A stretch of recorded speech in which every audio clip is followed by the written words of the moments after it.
Good evening and welcome to the West Seneca School Board meeting.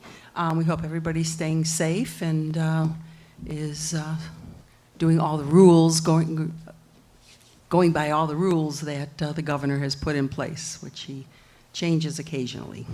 Let's start with the pledge. So Jody, you want to lead us in the pledge?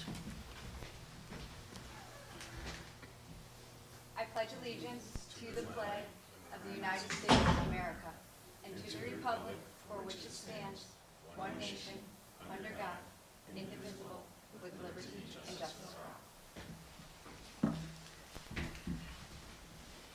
And the board is meeting in person, but because of the guidelines for the number of people who can be at the meeting, we cannot have the public here. So, and you can always send in questions to the BOE questions if you have anything that you want to comment on. Okay, we'll start with the superintendent report. Thank you, Ms. Bears. Good evening, everyone, and I hope everybody had a great Thanksgiving. I thought I'd just take a couple of minutes to talk a little bit about speaking of the governor's guidelines, to talk a little bit about the current state of the state here. So, as everybody knows, we were put into an orange microcluster zone designation back a few weeks ago, actually, and we paused our return to in-person instruction, as did other districts in the area. And I know that some other districts are going to be working to come back online next week. I just wanted to talk a little bit about our strategy and our plan moving forward here.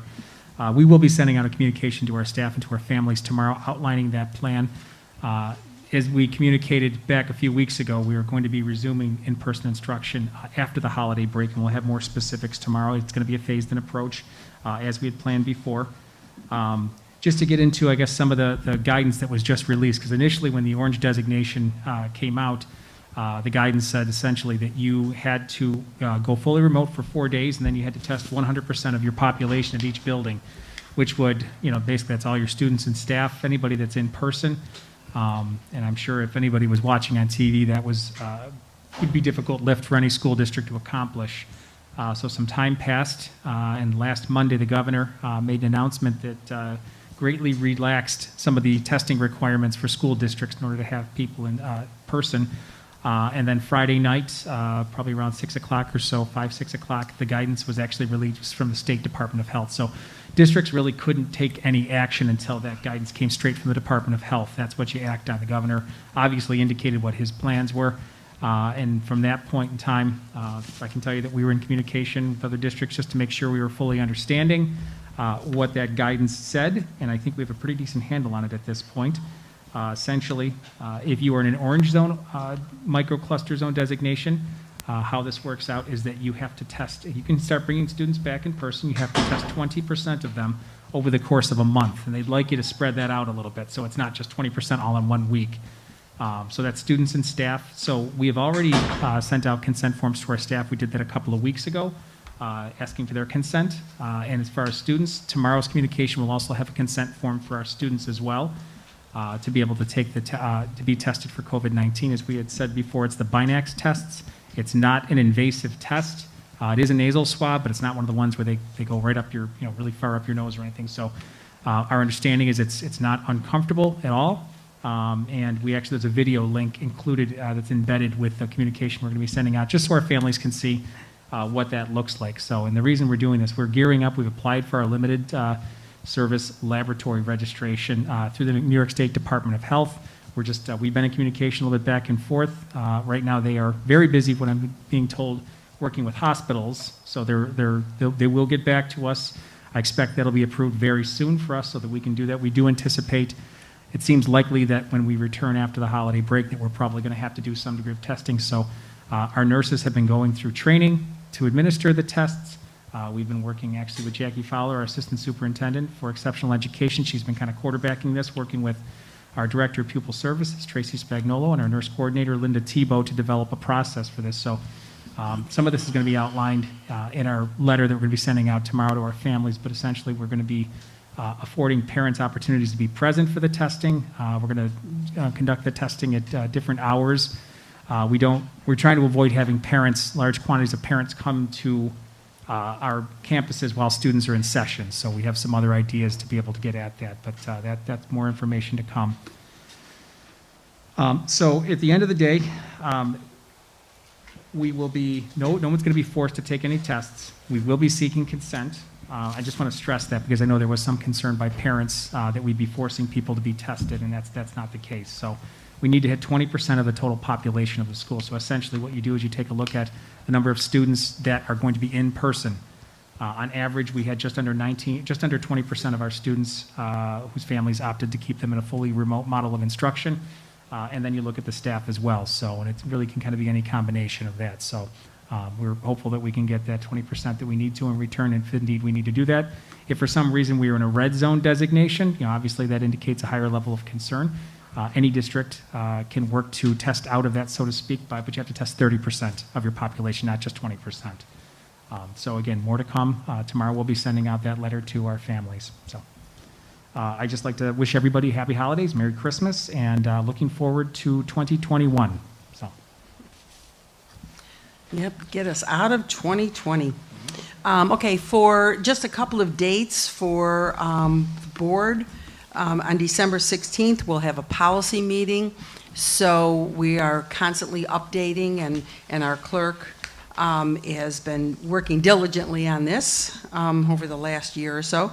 And so we'll have a policy meeting to look at what policies we need to update and get input from the staff on that. On the 29th, we have an agenda review because our meeting after the first of the year will be January 5th.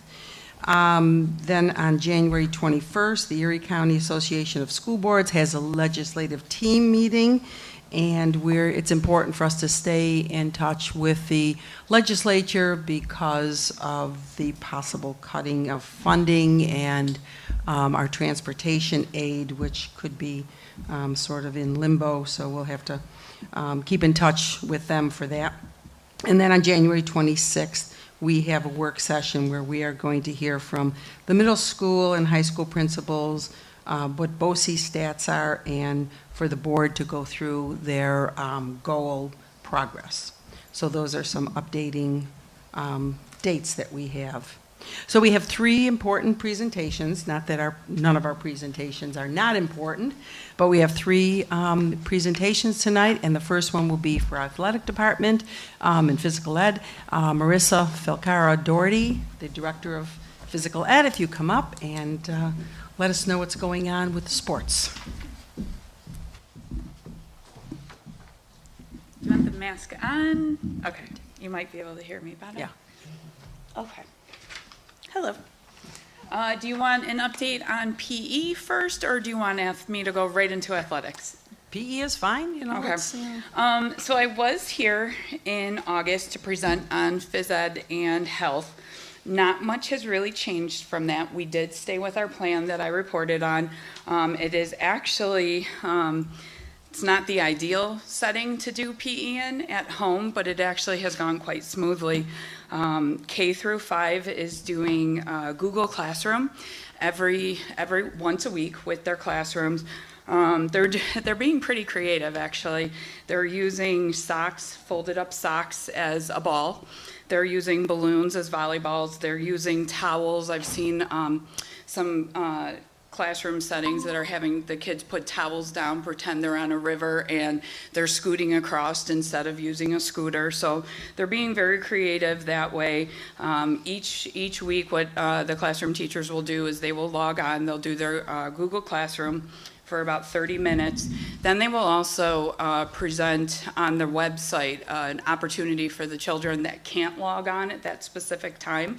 So they have some videos out there, and they're pretty, I'm very impressed with our elementary staff. They've gone above and beyond. They've made videos every week demonstrating the warm-ups, demonstrating the actual skill itself. They post that on the website. They do 2 other activities that are on there, and then at the end of the week, with parents' help, the parents and the students fill out an exit ticket. So this way we can see that, you know, even though Johnny wasn't able to attend the live session, we were seeing Johnny. Johnny was actually getting some of those activities done.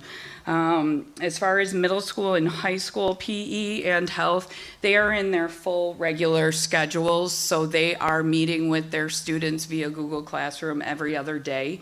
It's a little bit different at their level. They do not do videos of themselves. They don't attach them because they're in the live classroom themselves. They are middle school and high school is expected to log on at that time.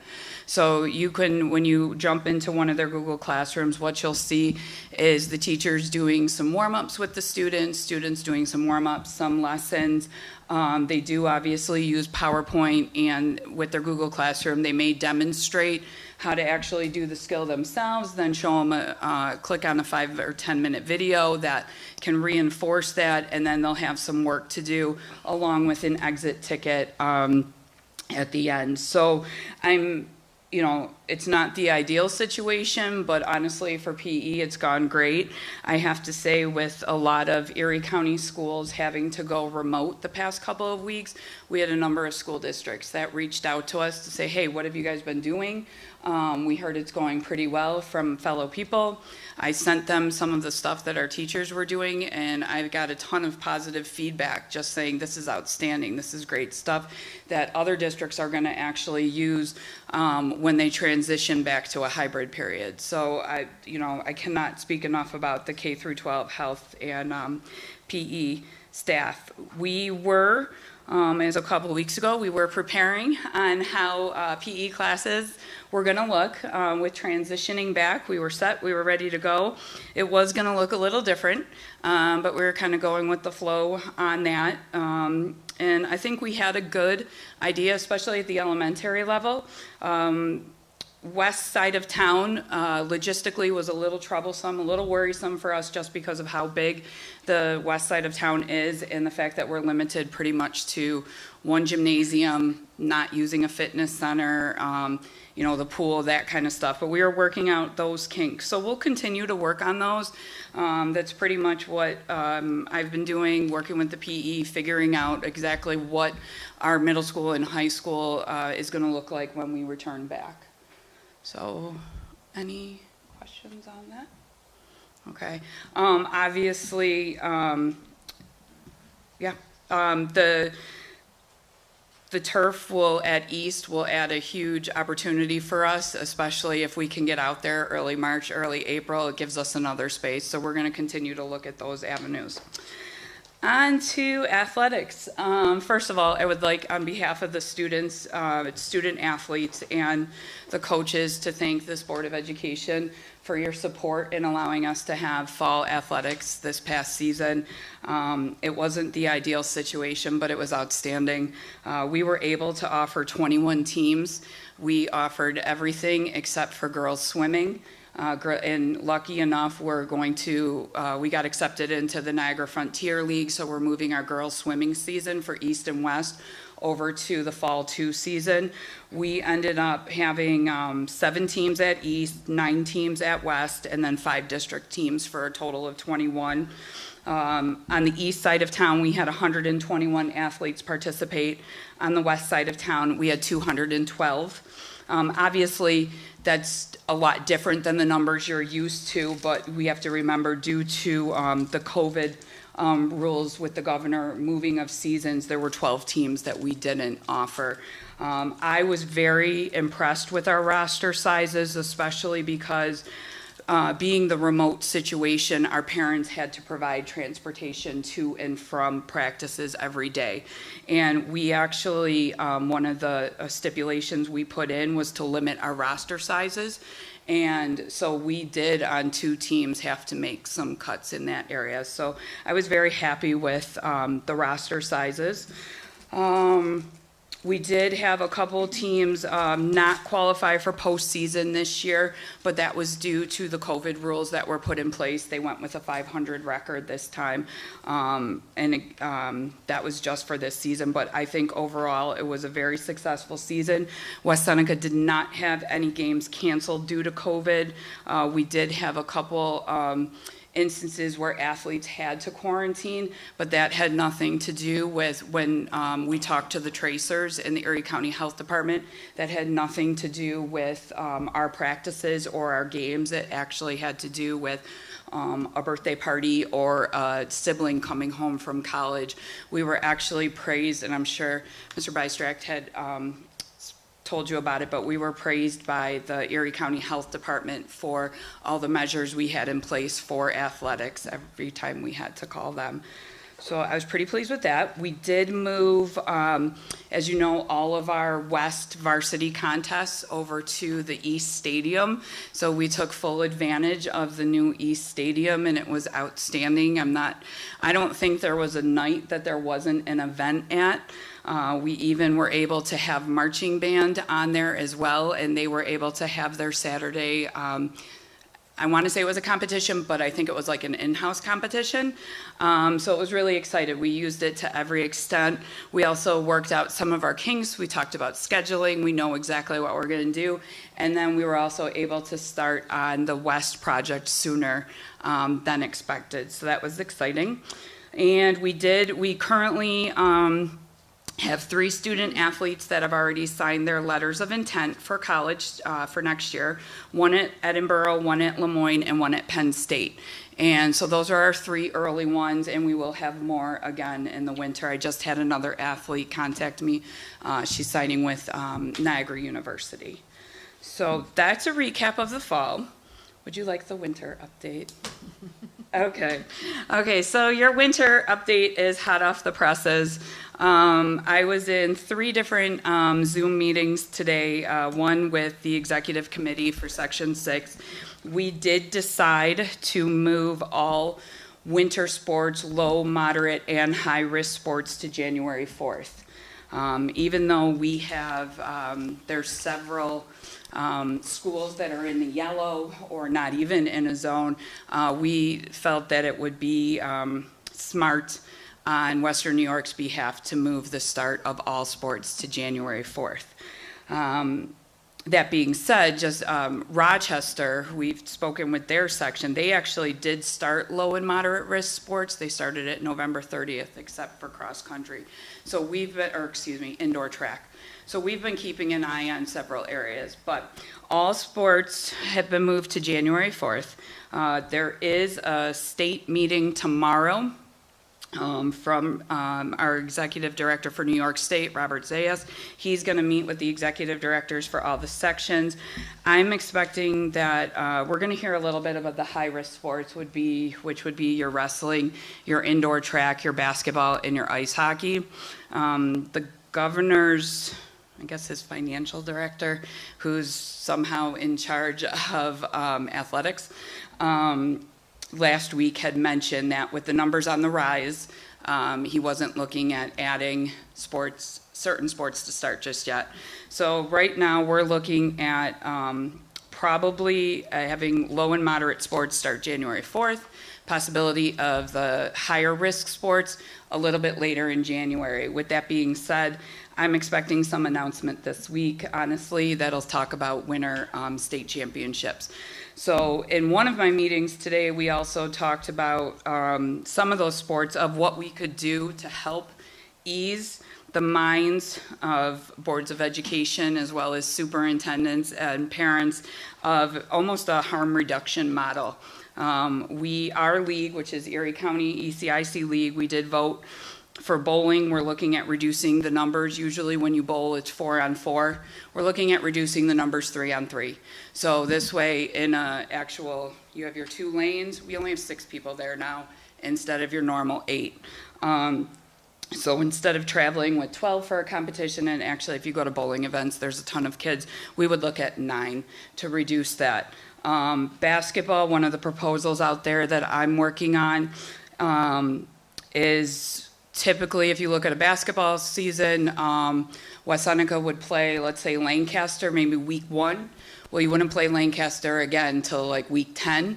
What we're talking about is what if we did back-to-back? The MAC League has done this as well as a couple other states. So West Seneca would play Lancaster on Tuesday and then play Lancaster again on Thursday. What we would also, and it's going to be interesting scheduling, but I'm actually going to work with the chair people to do it ourselves, is we're going to try to do when Lancaster boys are here, Lancaster West Seneca girls are at Lancaster. So if for some reason there was some student in Lancaster that tested positive, we would only have a limited number of kids that would be affected by that instead of your normal schedule that could have the girls' team at Lancaster, the boys' team at Jamestown, and then the next day you're playing Cheektowaga. So we're really trying to minimize the risk for if there was one. That is a schedule that I'm working on within the next 2 weeks. We kind of worked out some kinks on it today. So we're kind of hoping that that's something that we can get ready to go and then share that with the school districts as another way that we're just trying to minimize. We did talk about there will most likely be no spectators, and I would say 100% no spectators. I think one of the nice things, especially with West Seneca right now, is we have cameras being installed into our gymnasiums that will offer free live streaming of all contests in our high school gymnasiums. I had the opportunity to use this as a family member at Depew this past fall, and it was amazing. So I thank you for that, because that will add for our families. And the fact that it's free, you can have grandma, grandpa, it just goes on our website, you click it, it's something that we get to offer our community. We talked about no locker rooms. We did not use locker rooms in the fall because we didn't come into the buildings, but the other school districts that had swimming and were entering, they did not use the locker rooms at all. So we've figured out how we could make it so that you're not using locker rooms. I've even heard from some ice hockey rinks right now and some travel teams that they're not using the locker rooms either. They're coming fully equipped. They get into, because there's no spectators, you have the area outside, and they're just putting their skates on right there, and that makes a huge difference. And we also decided no invites. If you think of a wrestling invite, you have 12 teams there.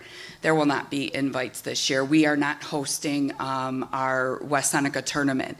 It is really one team versus one team.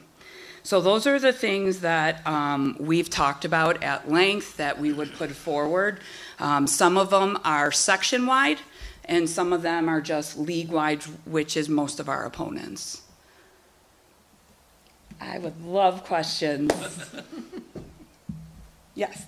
What's the mask guidance look like for winter sports? So they have not come out with the guidance yet because the governor still has not said that high-risk sports can actually start. The guidance right now is high-risk sports are not allowed to start game competition until after December 31st. So we're still waiting on the exact guidance. What I can tell you is that, I don't know if anybody's seen XGen over on Mineral Springs, but XGen is a basketball facility. They actually have the kids with the masks on. As a former basketball coach, there's things I can do with a mask on. I think because we're inside this year, I think you're going, not this year, but for the winter, I could see practices being with masks on. I could see, when I envisioned a basketball practice prior to the latest pushback, I envisioned a basketball practice working on skills, more skill-driven, and having the masks on. Maybe once you get to the scrimmage part, the 5-on-5, then it's a little bit different. So they haven't come out with the guidance yet, but I would tell you for most of the athletes, you tell them what they need to do to play and they will do it. But I don't have total guidance yet. Are all the schools participating in our section? Yes. Nobody has said no yet because there really hasn't been a poll out yet because a lot of schools are waiting for the exact start date, the exact guidance. I do think it'll be different than it was in the fall because you do have some, I'm going to say this politically correct, you do have some bigger sports that are participating. I do believe if football would have been played in the fall, I think you would have seen majority of the schools participate. There hasn't been a ton of talk of who's going to pull out, who's not going to pull out, which is why, and there were 4 superintendents on my executive meeting today, and it was more so what can we do to help schools alleviate some of their worry about not having, or about having winter athletics. Because nobody wants winter athletics to take down education. We want to make both work. So how can we do it? And that's kind of where, we're not one that wants to say, hey, we want to reduce the number of kids playing, but at the same time, we know reducing the number of bowlers, that's going to help. We know limiting the roster sizes is going to help. We know taking out, maybe only doing league plays, so Erie County is staying within Erie County, that's going to help. Indoor track, we're trying to figure indoor track out right now. That's an interesting one. It's an interesting one. So, trying to figure out the cohorts of maybe we're not bringing all the kids practicing in at one time. And you really do have to think outside of the box on this one. But that's what most, I think, athletic directors do best. Are we still, now that the field is open, are we still renting as many facilities as we were in the past? Are we moving away from that now that they can use practice in the spring? That was one of the big points I was interested in was, now this is a weird year, so I don't even know if you've rented any facilities this year. I'm actually not in charge of building usage. Okay. So I do know I've had a bunch of coaches want to use the field as far as outside of the district. But at the time, in the fall, we were only allowing the fall athletics on it. But I'm not in charge of it. I'm thinking of going off-site for practicing. Oh, okay. Because we weren't allowed to use our buildings and that, were we renting more places off-site or were we just? No. In the fall, we were not. We did not go off-site. The fall teams did not go off-site because of the field. That's a great question. We didn't rent anything, so I did not have high, my budget had nothing for the fall. We did use the town soccer park for a number of things, but they don't charge us for that. As far as using Salins or BNCC, we did not have to do that. One, because of the turf, and two, it wasn't the sport. It wasn't really the season that they would use it. I think more of the rental, from what I've looked at, comes in the spring. So I know lacrosse and football did run some things through continuing ed and some of their own programs, but that was self-funded for them. I would think come the spring, now you also have to remember we have a fall 2 season that is supposed to be slated to start March 1st, so our turf is going to be very busy, but I know how coaches are. As soon as we can get on that turf, they're getting on that turf. West will once again be over at East for this spring. Yes, West isn't going to be available. West will not be available. Until at least next year, right? I'm hoping July. July? Yeah, Okay, well, Joe's giving me a smile. I always hope for earlier, but yes. Yeah, no, I'm aiming at least for the start of the fall season, including preseason. I think with the jump start they have on there, but yes, I've looked at the off-season rentals, and that, along with a couple other things, are some areas that coaches can do, but it will be self-funded. Okay. I mean, I do like that we support local businesses and all that. I was just curious. I know one of the things with the turfs, one of the big selling points to me was we're going to be able to let the kids practice. Now, again, this year's kind of weird, but hopefully the plans are still moving forward, that turf schedule was maxed. I mean, even like I said, we had marching band there till like 9:30 at night. I was calling Mr. Bystract asking, I have people wanting to be there on a Sunday. Can I get them on a Sunday? You built it, they're coming. They want to be on there. Next year, we're figuring out now that West will be over on their field and we'll have East field, exactly how we open up weekends so we can add the JVs and the modifieds, maybe get them 4 games each, but more so on like a Saturday, maybe like when I met with the coaches, I envisioned like a full soccer day. Like we have, Saturday morning, 8 a.m. to 4, and we get 4 soccer games in, but we've got 2 mods and then 2 JVs, and to get them on there as well, because that's only going to help our numbers, and participation rates if the younger kids see it, play on it, and go forward. So, how have we, with the turf at East, and the track and everything? How have we been with the public using it? We've been lucky with the respect shown for it and everything? It started out, to be honest, a little rough, only because it's a wide open area and it's new, and a fence wasn't up, and they were there, they were doing well. We did have to lock a couple things just to make sure a bike didn't end up on there. We did have a dirt bike. But honestly, I've gone there. They've been really good about that. Nothing's been destroyed. Nothing's been stolen. We did have to, I would still recommend, and I know we've talked about it, security cameras, because we did have somebody try to go in the press box, and we do have some really nice things there, and we want to protect it. And No, we don't. no, actually, we don't. I'm live. We have nothing in there. It's all winterized. No, but I mean, it was really good. And honestly, I live in West Seneca, so I'm there a lot. There's people there all the time, from Saturday, Sunday. I was gonna say, I don't wanna get anyone in trouble here, but it seems like it's used. It is. It a lot, absolutely. It's and awesome. I'm happy to see that, as long as we're. Yes, and we have signs like, and that's the thing, I can't really get mad at somebody if the project wasn't finished and we didn't have the signs up that say, you know, no Gatorade bottles, no seeds, no dogs, no this, you know. So now the signs are up, we have everything out there, we have the garbage cans out there, so they're picking up after themselves, you know, and before, we kind of were just in a hurry to get out there, so there's no garbage cans, so I can't really blame the community on that.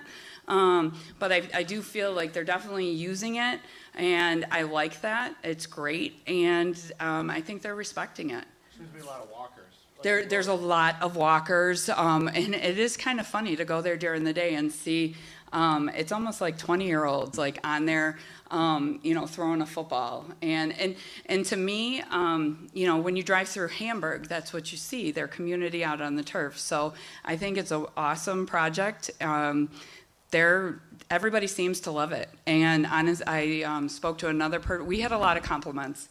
It is one of the better stadiums in Western New York. It's definitely one of the bigger ones. We have, once COVID is over, we have a ton of people that want to host events here. I was asked if I would consider hosting states for field hockey with the two venues, which is a huge, because Williamsville has been the host of that, and they saw this one, because I have some friends at the state level. They saw it, they were like, we want to come out. It came out, checked it out. Would you put in a bid for it? So we're definitely getting some people that are turning an eye to it, which is great. Thank you. Nothing else? Any other questions, concerns, compliments? Thank you. Great job. It was nice. Great job. Thank Thanks, you for Marissa. all that you're Thank you, doing. Marissa. Thank Appreciate you. you being here. For the kids, not just for the athletes, but for the physical ed for all the kids in the district. Thank And you. It's good to see your enthusiasm. It's Thank great you. to get new blood and get things going. Thank you so much. You too. Okay, so technology has taken over our lives in the school system. So we have John Delbo, and he is the Chief Information Officer and Director of Instructional Technology and Social Studies. Wow. And Scott Firkins is here via Google Classroom, Zoom, someplace, I don't know. And he's the Chief Microcomputer Technical Support Specialist. He's the guy that makes sure your computers are running. So they're going to give us an update as to what's going on. Thank you. Well, typical 2020 fashion, I'm co-presenting with Scott. I've co-presented before with Scott, but he's via Google Meet. Scott, are you there? Yes, I am. How are you? All right, so we're gonna do this presentation together, but we decided to merge our worlds together because we work closely together on so many different projects. And I'll be giving a few data updates in the beginning. Quite an interrupted, year, as so many things have been, and then we'll also seamlessly go into some IT updates, really just kind of walking through a timeline of everything that happened from the start of the pandemic last March here, all the way up to the present, and where we see it going a little bit with technology. So Scott, you're driving it. Thanks, pal. All right, so just some quick updates. I've shared this before, but we do report many different things to the state for a variety of reasons behind the scenes. And so just so you know, data is collected through a variety of ways to fulfill a variety of purposes. And at the local level, a big part of my job behind the scenes is to work with people to reconcile the data, to make sure that it's error-free when we send it, to make sure that it makes sense, and to make sure it's accurate. But oftentimes you want to say, well, how is the data used? Because it's not just used to fulfill mandates at the state. It also is used to help us make local informed decisions as well. So in a typical year, and I say typical because last year we didn't have as many things to report because pretty much all of our assessments were canceled, as many of you know. But in a typical year, we make sure that what we send is accurate, and then we get that information back, oftentimes before, actually always before it's publicly released, and we're really allowed to use that data internally for a variety of purposes. I see Jan in the crowd. Jan knows that I've done enrollment runs and lots of different things for the business office just to make sure that they have what they need for the capital project, for ESSA reporting, and also we use it at the instructional level as well to help inform decisions. So I just wanted you to know that it's not just, hey, we have to send it and never get to use it. We try to use it in a variety of ways to really help the district as much as we can. All right, so just so you know behind the scenes, the state has built 12 RICs. What is a RIC? It's a regional information center, and they're located all throughout the state, as you can see on this map. And we are in, obviously, the Western New York part of the state, so we work closely with our Western New York Regional Information Center, Winnie RIC. If you're wondering where they're located, it's right in our own community, right over there on Harlem Road at the BOE site. That's where the Winnie RIC exists physically. But we partner with them to make sure that our data is clean, and they're kind of like this gatekeeper of our information before we send it along to the state level. Key items to consider that are a big chunk of my work is staying up to date is very important, especially during this pandemic. We get memos all the time on how we need to send the information, and many times the state wants the information in ways that our vendors have not even conformed to yet. What does that mean? A lot of times our software vendors have to keep up with all the different ways the state wants things collected. So we got to stay on top of that.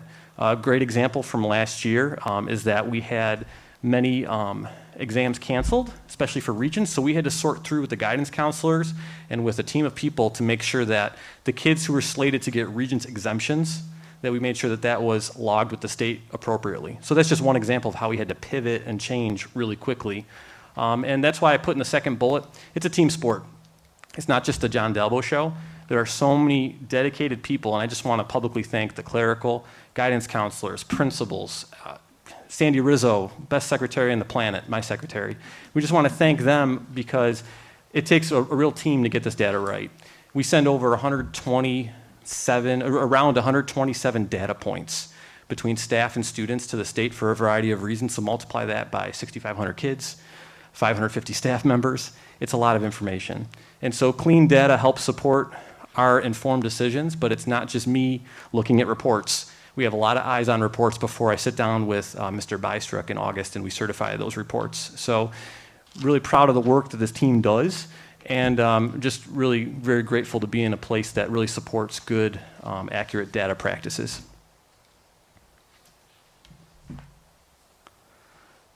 Now, one of the things obviously on everybody's minds is, just kind of going through what is going on with IT, because I've said, and I'm going to hand it off to Scott in a minute for some of his information, but I've said Scott's team was very valuable, and now they've become extremely essential. It was like they were already very valuable, and now we can't do anything without them.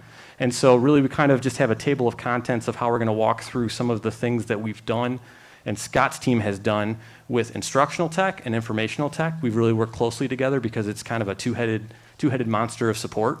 And then we'll talk about what we're going to do as we continue to navigate through this pandemic. So it's all yours, Mr. Firkins. Hello, everyone. Hopefully everybody can hear me okay. Yep. All right, I'm going to turn my volume down here a little bit so I don't get the feedback. So in COVID-19, when we started COVID-19 back in March of 2020, we were kind of thrown into it. We had to figure this all out pretty much on the run, trying to figure out exactly what we were going to do and how we were going to do it. everybody was kind of blindsided by this. So what we did, we developed and provided COVID-19 technical support guidance to all of our staff, how to access specific resources, how to actually get online and actually remotely teach, and access all of their remote resources. We had to do this pretty much immediately, and we hit the ground running with this and provided this guidance as soon as humanly possible. And that went out right around March 25th. The documentation that was provided for staff and students, getting technical help, establishing and proper use of virtual online meetings. We're actually using Google Meet for most of those. Help with creating teacher websites, guidance on getting students connected, staff ingress access to district resources. Essentially, staff needed access to the things that they needed to get the job done while they were in the office. We needed to provide that same access outside the office, and we have remote access capabilities that provided that. We created the Go page. It's https://www.wscschools.org/go, and we just refer to it as the Go page. This web page has we put together this web page for student resources. We needed something out of the gate, a central repository, if you will, with links to web-based resources that the kids were going to need when they were actually out of the district. And we put this up very quickly. What I did is I surveyed the teachers as to what they were using in their classrooms, and put this up there and kind of broke it out by grade level, so that the kids could actually have a central repository, a quick access launch pad to get at this stuff. We have since expanded on that, and we'll get into that a little bit more further into the presentation. I'll let John speak on that a bit too. Live board meetings. This was a big one.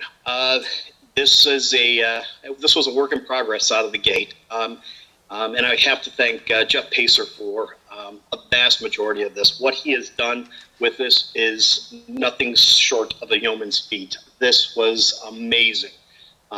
We instrumented this video box that we actually purchased just for this purpose, to be able to be on the go and put these presentations together.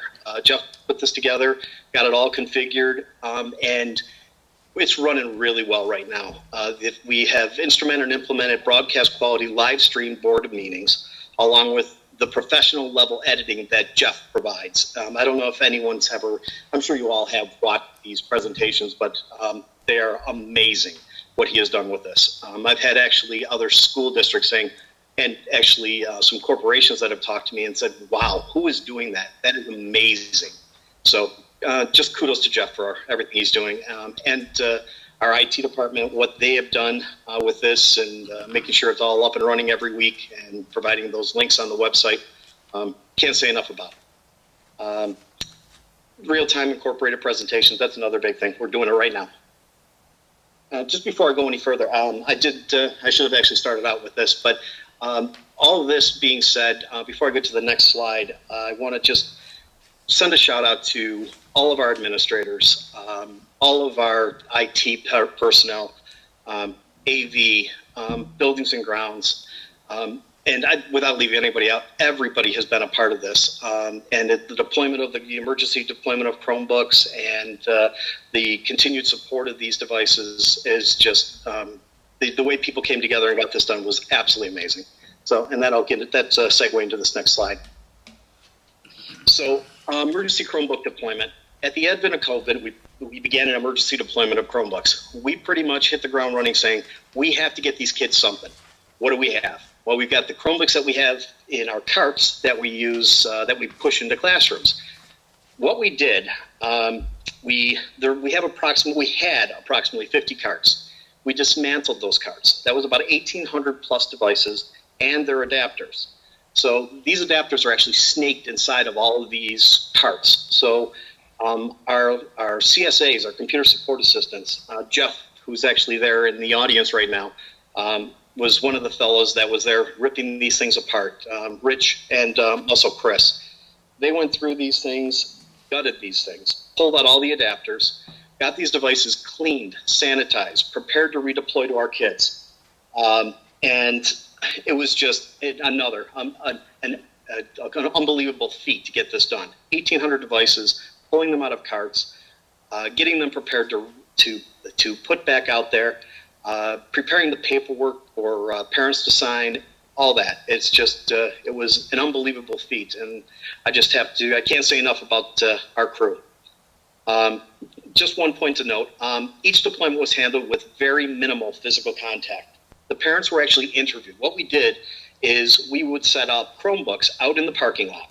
Parents would then pull up in a circle, in a parking circle, get out of their cars, walk up to a Chromebook that was started a meet session.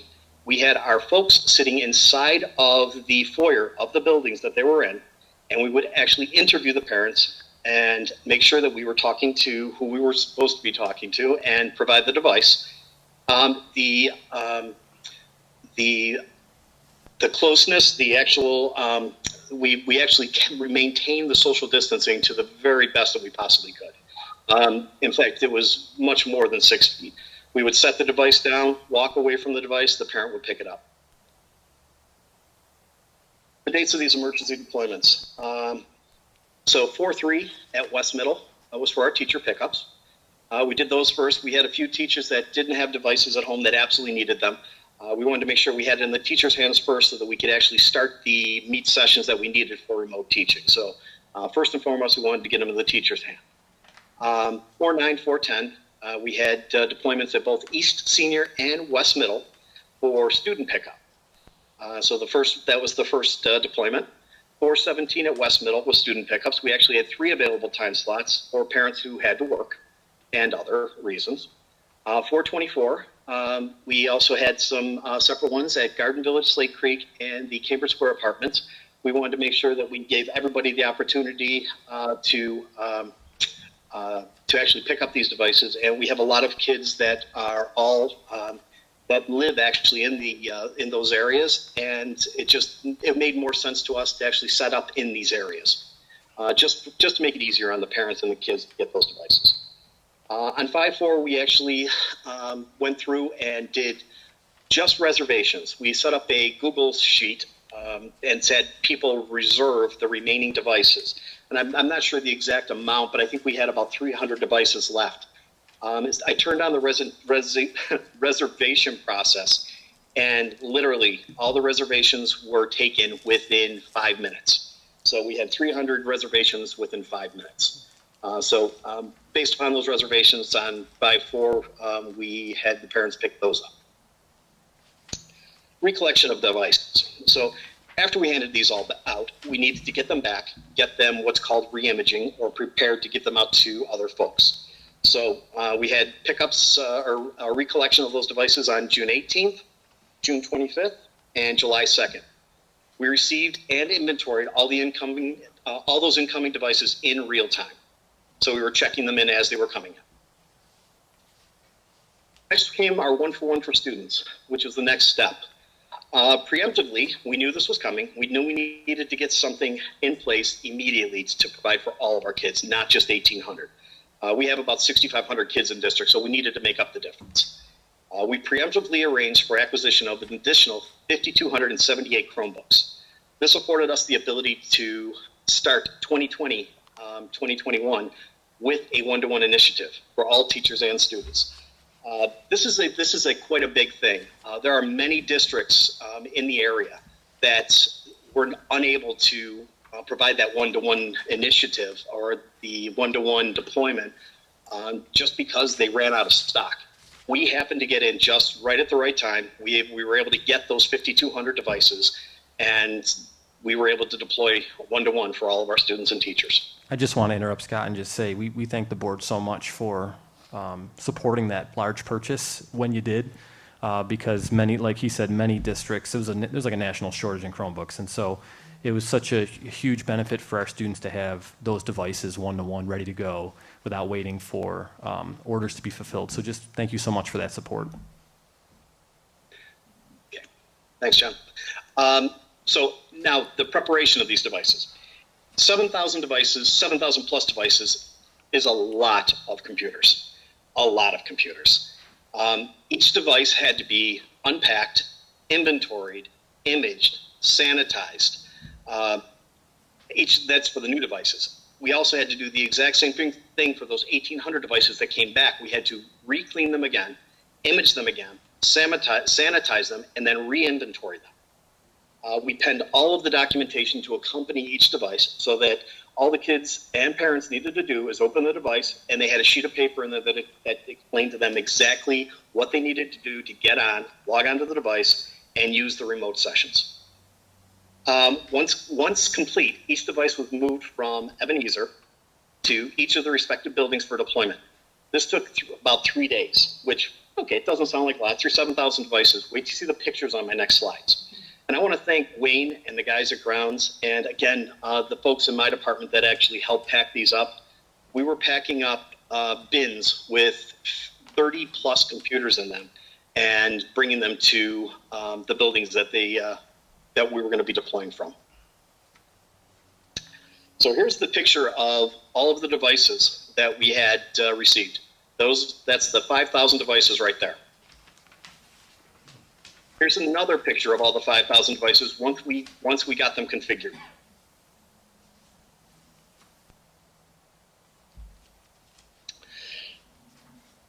Want to see them again?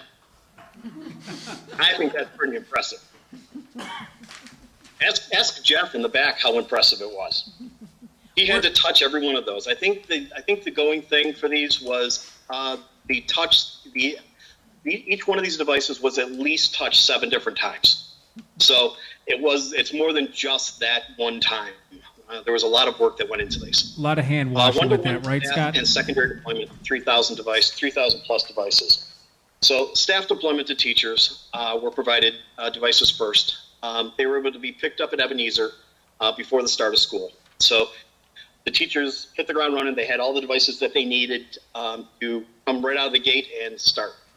The student deployment, first we started with the secondaries, August 31st from 10 a.m. to 7 p.m. We actually made sure we ran it long so that the parents that worked had time to get there and pick up the devices. This was we did this for East Middle, grade 5, and East Middle and West Middle, grade 6. That was the first day. September 1st, from 10 a.m. to 7 p.m., East Middle and West Middle, grades 7 and 8. September 2nd, 10 a.m. to 7 p.m., 9th and 10th grade, and September 3rd, 10 to 7, 11th and 12th grades. This was our big one, one-to-one elementary deployment.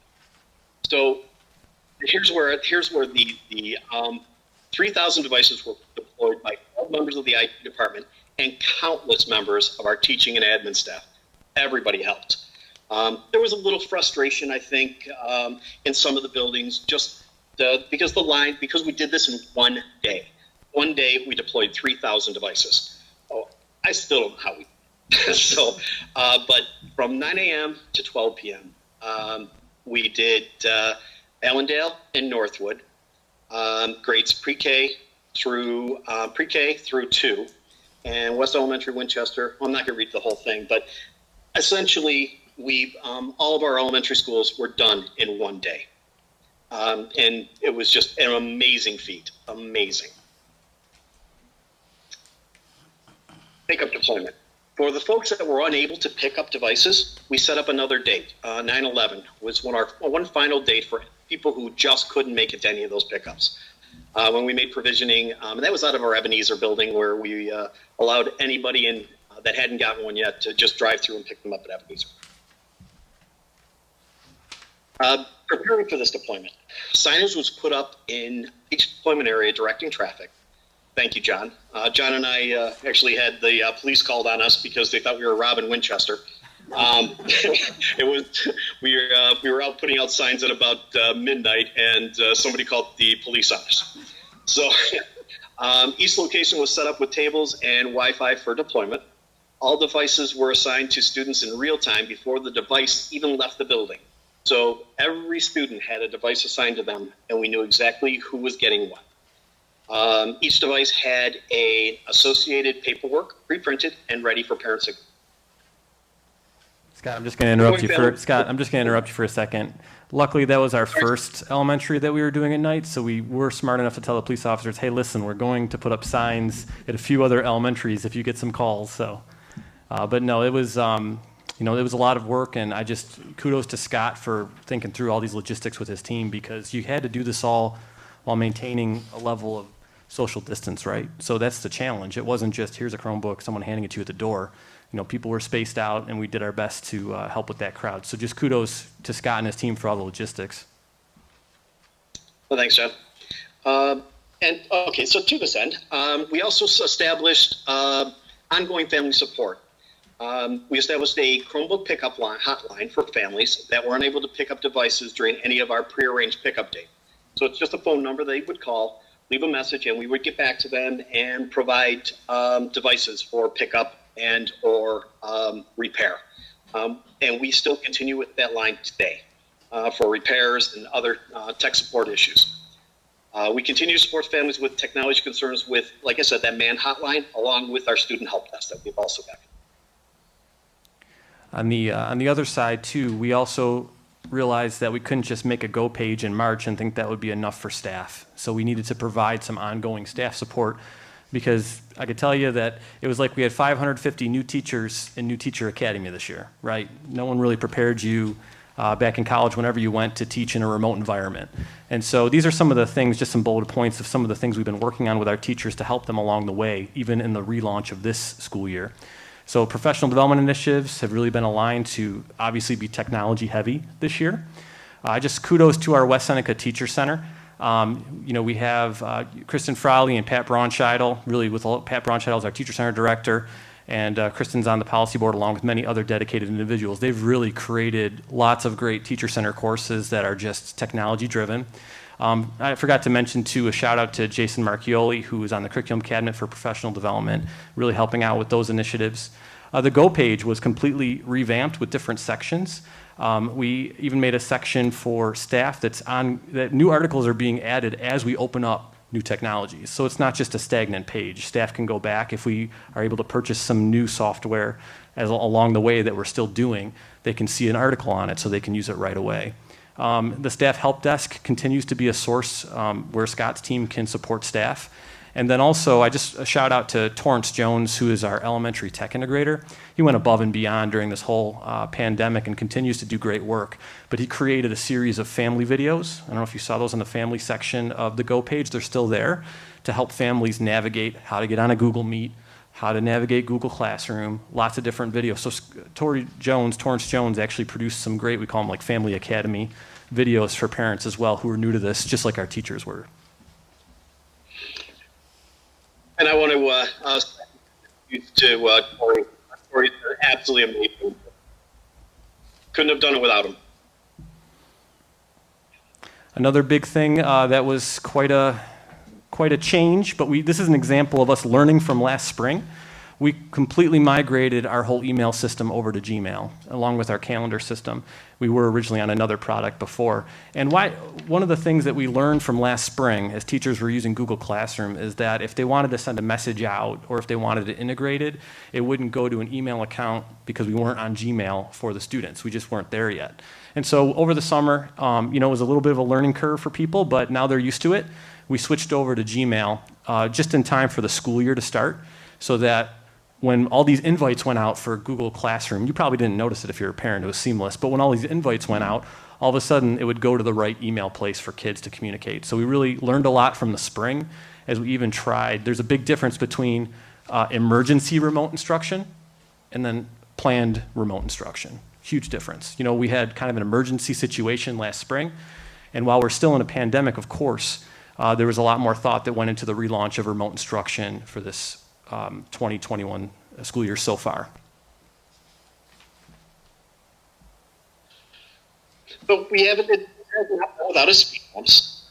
Some of the devices that we purchased, approximately 300 or so of these devices actually had a static issue where within the Google Meet session, using the built-in camera and audio and microphone, had a static issue that everyone would hear. To that end, we actually purchased some Bluetooth headsets for staff use to eliminate that issue. We also had HP come out and repair all of those devices. Notice I actually changed it. The presentation was actually provided to you before they were repaired, and they have now been repaired. 11, 16, and 11 through 18, all the HP folks came out and repaired all of the devices with static issues. One of the things we weren't going to do was send any devices back for repair. I know normally, like, you buy something, it doesn't work, you take it back to the store, but we were concerned that we wouldn't get them back. There's a national, like, shortage of Chromebooks. And so we found a workaround for teachers to still use the device with the headsets, and then HP came on site and fixed that. So that's why normally you send something back if it's not working, but we were concerned with not getting that device back, so we kind of had to make do a little bit. This brings us to Ed Law 2D. Ed Law 2D is a new set of laws that New York State has presented to us. And there has been some challenges with this. It has slowed down our acquisition process for software and for software requests. But it is unfortunately a mandated requirement, and we must follow these rules.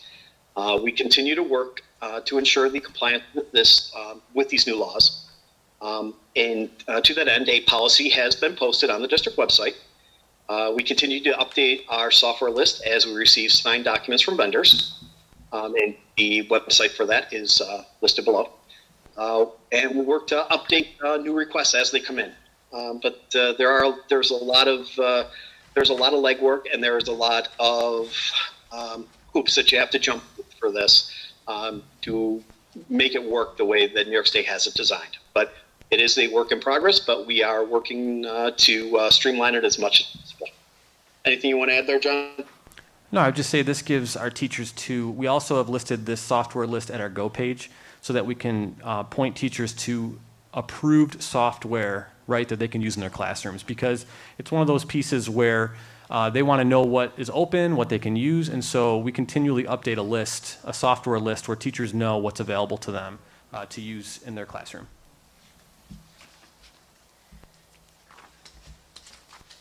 Bandwidth and firewall. So we worked with Erie One BOCES to switch our district firewall to their support. We were managing our own firewall, but to expedite an upgrade to, and here's where I'm going to get a little bit technical. Our pipe to the internet for the entire district was at 1 gigabits per second.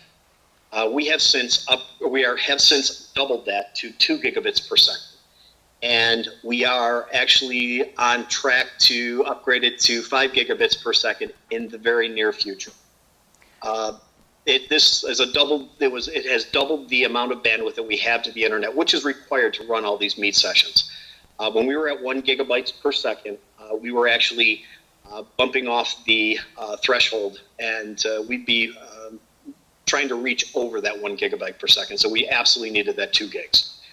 We have actually been we've been near 2 gigabits, but we've been underneath that headroom, or we've had enough headroom there to run at 2 gigs, but we do need the 5 gigs in the near future. I'm going to translate for Scott. He won't mind that I say this, some of the tech geek. We wanted to build more lanes on the highway to avoid traffic jams. So I know many of you probably got what he said with the pipeline, but when you have all these video conferencing going on, it's easy for them to become unstable and crash if your highway is not wide enough. So we just wanted to try to get as many lanes as we can so that teachers and students are not interrupted when they're on these Google Meets. John loves the highway analogy. I love it. I've said it before from this podium. Home access for students. We purchased some Wi-Fi hotspots, if you will, from a company called Kajit. And to date, we've deployed about 27 of these to the most needy kids in the district. And this is based upon building requests that have come in for these.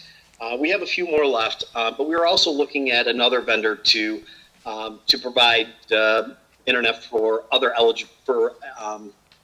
folks that may be eligible. It's kind of a lengthy process, and we have to go through some verification to make sure that they are actually indeed eligible for these I should say for these internet connections. We received forms from families and have put together a list of students that may need help with connectivity. I want to thank everyone that helped out with the input of these. We literally received thousands of pieces of paper, and every single one of those needed to be entered manually. We could not send an email out or put up a form because folks that don't have internet access would not be able to respond. So it needed to be a paper form. And I want to just send a special thank you out to Clinton Elementary and the folks there that helped out with this. Could not have done it without them. They offered a little bit of extra support for us, and we absolutely could not have done it without them. So thank you, Clinton. Promethean boards. All Promethean boards in the elementary schools were replaced, with a select few that were not. I think we missed about 3 or 4. We have since ordered those. They are in. We are just working. We need to work with the B&G department to get the remaining ones installed. But we replaced all of the existing projector-based Promethean boards in the elementaries with flat panel LED displays, and everyone absolutely loves them. And I want to thank everyone on the IT team and the Buildings and Grounds department that helped make this happen. Couldn't have done it without either one of them. The expertise in the B&G department is amazing. These guys install these things like they're nothing. They don't even have to think about it. They just put them up. So thanks to Joe and his team. District communication. We have purchased through BOCES a application package called Remind. Many of our teachers were already using Remind, but we've added, with the addition of the enterprise version of this, this gives us the ability to have direct student contact, parent contact, class notifications, logging, and rostering. All these are huge. So we are working on this. We have purchased it. It is already in place. And some folks that are on my team have been working to get this deployed. Now, this is going to be a new district-wide communications package. So there's many, many stakeholders. So we need to get together with all the buildings and our district administrators and our IT folks and discuss how exactly we're going to go about the scenarios that we're going to use to roll this out. Getting work on that deployment strategy. Seesaw, another parent communication tool. This is more geared for K through 2. It is to supplement, not replace Remind. This has the ability to send out images and things. It just does a much better job at dealing with the younger grades than it does with than Remind does. And we're working again with interested parties to develop use scenarios and deployment plans. Additionally, Chromebooks. So as with anything technology-based, things get old and need to be replaced. They need to be upgraded. The 1,800 devices that we had on hand, a lot of those are going end of life very soon. End of life means they're no longer going to be supported through the vendor that we purchased them from, and or they have used up their usable life. So with them going end of life, we needed to replace those, and we also need some additional devices to give out as loaners as we run into machines that have problems. So that's all been built into this. So we have, I believe it may actually be on the agenda tonight. There's 1,600 additional devices that we were asking for to provide these devices to replace those older devices and some loaner devices. And that does it for me, unless John has anything else to offer, and otherwise we'll open up to questions. I just lastly wanted to, I know we thanked a lot of people throughout the presentation, but, point of emphasis, it wasn't just Scott, John. There's a huge team of people, Scott's team, and then all of the teachers, just adjusting on the fly and being willing to learn new things. I think last summer and leading into 2021 was probably the most heavily attended staff development, rollout that we've had in recent years, because a lot of teachers were hungry and thirsty for new skills as they knew that we were going to be in this remote environment. They've been great, and it's probably the biggest adjustment of all of their careers.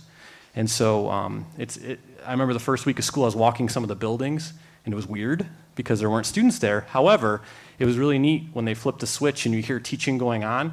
First off, I was very happy that everything didn't crash. I'll be honest with you. I was ready to help if I needed to. But it was really encouraging to me to just see how the teachers were just so creative and innovative in their ways to reach our kids. So I just wanted to say thank you to them as well.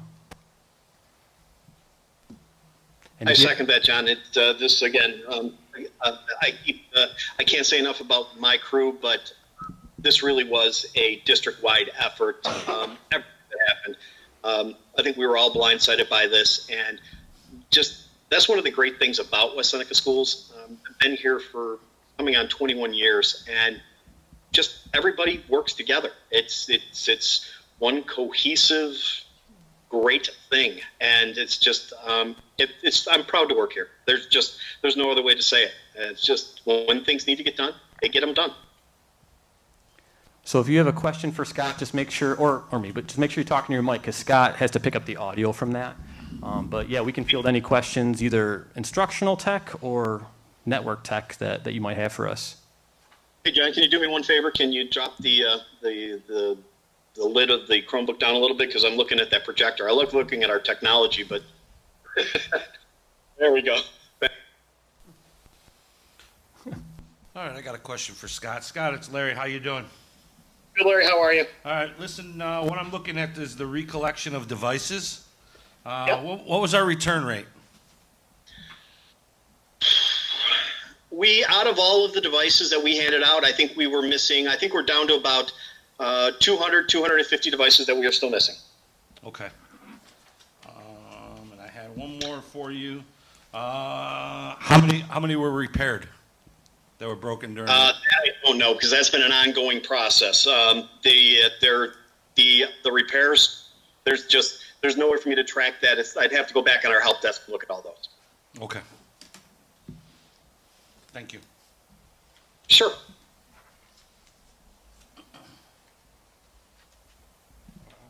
When you say 250 still haven't been returned, did we get the rest back, or did we do a write-off on any of them, or like what's the process there if someone's just like, oh, I don't have it anymore? It's funny. I just had this conversation today, and it is a concern. And it's not something that I can actually speak about right now. I do have a meeting planned with Matt and John at the end of this week, and that's one of the things that I'm going to bring up. Okay, and the other question, I can't believe none of my family members have destroyed one of these things yet. But what happens if a kid drops it and it breaks? Like, are we, like, is that typically a repair we're seeing, or are we seeing more stuff happening with the computer that is end of life? I'm sorry. There's very, very little breakage. It is mainly electronic breakage. Okay. I'm actually very impressed. The kids have been doing a great job so far. Boy, and knock on wood. But the kids have been doing a great job of taking care of these devices. Yeah, better than their own stuff at home. The other question I had was Promethean boards. Yep. What exactly, was this a planned upgrade with all the Promethean boards in elementary schools, or did we do this because of the remote learning? No, this was a planned thing. In fact, we had planned, before we had the emergency deployment of Chromebooks and the emergency one-to-one initiative, the plan was to provide more devices for the highs and middle schools. The issue that we had is it came to financing. We needed Chromebooks, and we needed them now. All of the Promethean boards that we have are projector-based. The bulbs are wearing out. They're getting dim. It's just older technology. And Promethean boards, even though they're big, they're bulky, but they're still a piece of technology, and they get old too. So they need to be replaced. And the new technology, the kids absolutely love it because they're brand new, and it's just like looking at a widescreen TV set. Yeah, I don't know if I've seen the old Promethean boards. I don't know if I've seen the new ones yet. All the elementaries have them right now, and they're slick. They really are. And they can actually be Chromebooks essentially too for the kids in the classrooms. The last tour we did, I didn't even notice that they were, explain to me what it is now. It's a LED TV? Looks like a huge, display? yeah, it looks like a huge, large LED, TV, except that the glass is super, it's like that, it's not like that Gorilla Glass, it's a different brand, but like you could like bang on it because it's designed to be interactive. So it's a very hardy board. And the thing that you'll notice, what's the difference between a new and an old one? You won't see the projector boom. Okay, so where is it input through a computer now? Yeah, or- that's connected to a computer. It actually has its own operating system too, but it can connect it to a teacher workstation just like the old one. But the biggest difference when you're like saying, what does it look like compared to the old ones had the technology where they'd have a boom arm coming off and a projector shining on it. They totally eliminated that now with the LED technology. So what's good about that is it'll last much longer. Those bulbs are, I think, a few $100s, right, Scott, a pop to change those bulbs on the old ones? They were a couple $100, yeah, and they lasted anywhere from 6 months to a year and a half. So now we got rid of that cost. The maintenance of those was based upon the performance, how it actually was performing, and once they got to a certain point where they're unusable, that's where we look at replacing the bulbs. But there was a maintenance schedule for those. Okay. But again, these are a 75-inch flat screen TV set. Okay, does that make, I remember there being a back and forth between the Promethean boards being installed permanently in classrooms, and then we went to some portable units. Then I believe, did we start reinstalling them? These we went to, these are 100% installed. These are not portable any longer. Does that make The portability reason that we easier? purchased the portable boards initially, and that actually goes back to my predecessor, but the idea was that if we needed to move them from room to room, because every year, historically every year, teachers would move rooms, and you would then need a device to move with the teacher. And we thought that would be the best bet. It didn't happen a lot, and we found that it really probably wasn't worth it to purchase the portable ones. That's the reason that we went to the fixed mounts this year. It just wasn't worth the additional cost to get the movable stands to go with them. Right. Does this make the And they take up more installation? real estate. I'm sorry, I apologize. I didn't mean to speak over you. I apologize. No, no. Does this make the portability or removing or changing them, say from building to building or location to location, any better with the TVs now? Is it easy? Because I remember how hard it was to move a They're Promethean very board. heavy. These devices, if I'm not mistaken, are in the 150-pound range. They're staying where they're at. Oh, okay. And I mean, if there's an occurrence where we need to move them, they can be moved, obviously, but it's not an easy process. Okay, thank you. Yep.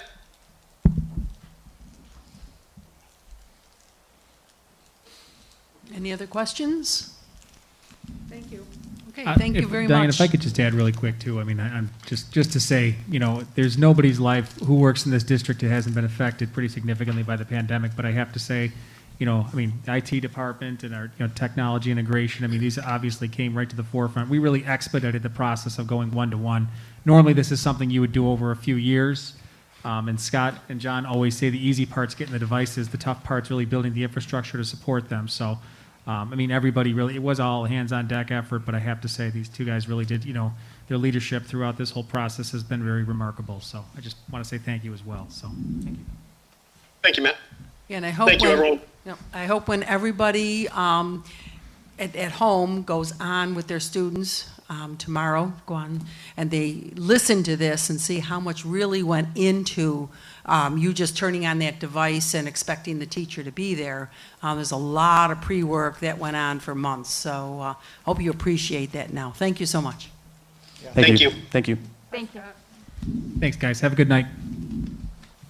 Thank you, Jonathan.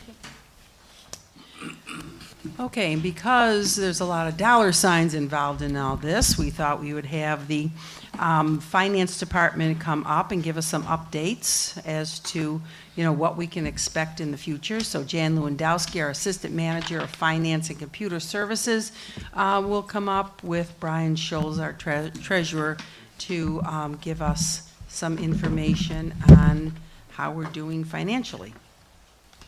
We have some savings, but we've been spending also. I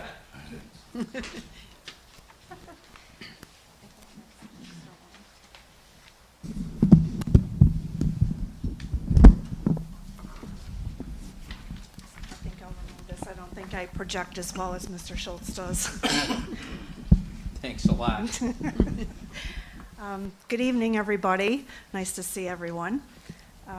So tonight on the agenda, we'll be asking you to adopt the budget calendar for the 21-22 school year. And we thought we would give you an update on our finances and talk about the challenges that we see coming up in preparing your next budget. Certainly, we've been talking about the pandemic and the impact it's had on athletics and IT. It's certainly going to have an impact on our finances as well. So we're just here going to give you a rough outline. This is meant more as a jumping off point. We can certainly have further discussion on any one of these topics, but we'll start off by just taking a look at, expenditures. Where were we before the pandemic? Where were we headed? Take a general look at how our district kind of stacks up by looking at our fiscal accountability summary. Then talk about how the pandemic has actually impacted our spending over the past 9 months. And then take a look at what our state aid picture looks like, what it looks like now, and what we think it might look like in the future. And talk about fund balance, how do changes in expenditures and revenue impact our fund balance, and what the different actions we take would have on our long-term fiscal health. And finally, if we have to make tough choices, what are some of the areas that are not mandated and at the state or local level, or state and federal level, excuse me. So just about 2 months ago, Matt Matalbo from our external audit firm, Drescher Malucki, presented to you the results of our 2019-20 fiscal year. And in the audit, we had a very positive audit. We not only had a clean opinion, but we added to our fund balance about $725,000, making our total fund balance right now at about $25 million. We're actually sitting in our best fiscal shape that we've been in for a very long time, in no small account on the hard work of a lot of people involved over the past several years and the decisions that were made to put us in that position.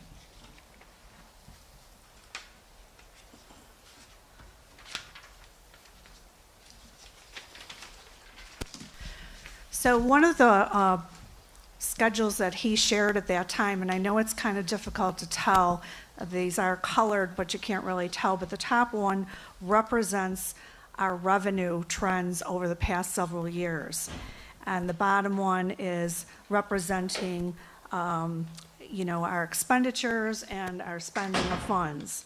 So what he had pointed out is, as what's clear by this graph, is that the gap between the two are closing. In other words, our revenues aren't growing as great a pace as our expenditures have been.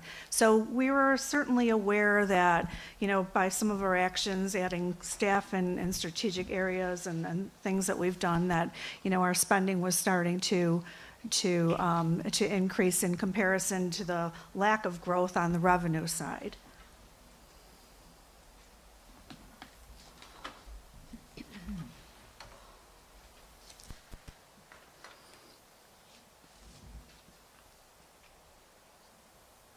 So this is just another graph that kind of zeroes in on taking a look at where our expenditures have been. And as you can see, 15, 16, 16, 17, we were kind of flat and slightly increasing, but we are trending in an upward pace.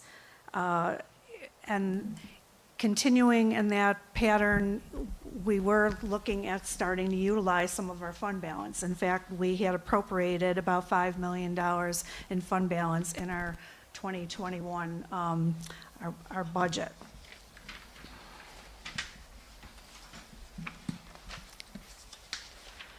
But I'd also like to remind everyone that as a district, we are still a very conservative spending district. This is a portion of our school district compare New York State Report Card Fiscal Accountability publication, that we include that in our budget publication every year. And what the first section shows is where West Seneca is. This was from the 16-17 year, and the data is lagging in New York State, but the trend is pretty much keeping at the same pace. So the top third of the schedule is showing what our spending is per pupil, both for general education as well as special education. The middle section compares what a similar sized district would be spending. And as you can see by the expenditures per pupil, we're well below that. And then when you look at the final section, the bottom third, when it takes all school districts in New York State, we're considerably beneath that. So that is for that year as well as the next year. And like I said, this trend has been pretty consistent. Although you will note that in areas like special education, our spending has increased substantially. It's one of our larger cost drivers. We've experienced in 1 year between 16-17 and 17-18 about $2.6 million. I wanted to jump in there just for a second, and I snuck up on Jan. I didn't mean to do that to her. But one of the things that we've spoke internally about, and I know Matt has heard me say it a number of times, and I appreciate that Jackie pointed out mathematically the difference in spending for special ed. In many of the years where you saw the growth in spending that Jan alluded to a few minutes ago, more than the amount of our budgetary increase was in the area of special ed. And that is a reinforcement to a point that we can cut when we see later mandated things. There are things we can't cut. So we are still required to meet the mandates required for special education, and we have, and that's why Jan is pointing out, and Jackie was reminding me, that we had a substantial increase in spending in this period that we're showing on the board in special ed. And it unfortunately means that other programs, other kids that without special needs or services, and that could be a 504 plan, that could be an IEP, it could be many other different services provided, but the other kids that are in the gen ed actually lost growth of funding, requiring us, and we'll talk about it in a few minutes, to modify programs, class sizes, and do some other things. So thank you. So one final thing to note, it's not reflected here, but one of the data points we've talked about internally, and I think Mr. Bystruck and Dr. Savoni would say the same, that our teacher-to-student ratio in comparison to other districts is, I don't want to say it backwards, but is higher than other school districts. Am I saying that correctly? Okay. So just some information for comparison purposes. So one of the questions that keeps coming up is, well, during the pandemic, there must be areas that we're saving some monies because the kids aren't in school, that we're not transporting them. Where are we saving and how much is that? So because there's so many variables going on at the same time, it's kind of sometimes difficult to pinpoint exactly where we're saving or how much. But what we did do was take a look at a time frame of July to November of fiscal year ending 2019 and the same period this year. And we looked at some of the key areas and looked at the ratio of how much of our budget have we spent at that point in time. So one of the areas you'll see by the second column in salaries, last year at this time we spent approximately 30% of our budget, this year 27.7%. And some of that is due to less overtime that's being incurred, less extra payments, less subs perhaps. It's not substantial, but an area nonetheless. Secondly, the area of transportation. We're also not spending as much in overtime, less fuel, repairs, maintenance, contract cost. Supplies and materials. we did, although we've had to purchase PPE and different things, we did implement a spending pause right away at July 1 because we didn't know what we were going to be facing. We didn't know when children would be back in school, so we really tried to buy only what we needed and, trying to react to, when are the kids coming back? Will sports be happening? We really tried to be as mindful of our spending as we could. So right now, the supplies and materials in total is down. Staff development is another area. We're just not sending people to conferences, paying for a lot of speakers, that type of thing. Security would be another area. There's no children in the building. We don't have the need to have the security guards in each building like we do during the normal time. But on the flip side, there are some cost areas where we've absolutely spent more money. You just heard Scott and John talk quite a bit about how the Chromebooks, so we've absolutely committed some of our resources to BOCES for acquiring the Chromebooks and all the technologies that go along with that, as well as health insurance is another area that, that helped with our fund balance the past several years. We've kind of seen that kind of catch up, whether it's pandemic related or just experiencing a couple high-cost claimants. We're paying more on that.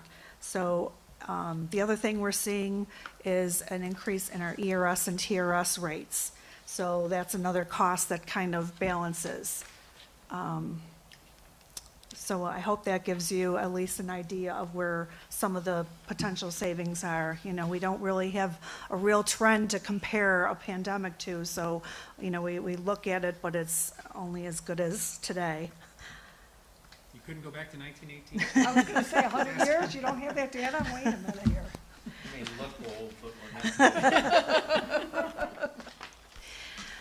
So this slide here, I'm sure is an oldie but goodie. You've seen it in many, many budget presentations, but it's important to talk about because we can talk about our expenditures, but we certainly need to talk about our revenues. And this tells the story about our last fiscal crisis back in 2008-9, and you can see by the progression of how long it's taken us to recover back to that level of funding. We're not much past it. We, not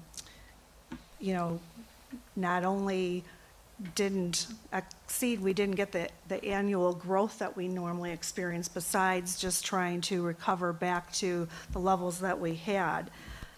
So this slide kind of goes hand in hand to just state the obvious that our state aid has not really been helping us with our revenue side of the picture. Our tax levy goes up and is limited by our tax cap and has some limitations on it, but the state aid that we have absolutely no control over, has gone from being basically 50-50 and probably even 60-40 going back further to now a completely inverted relationship.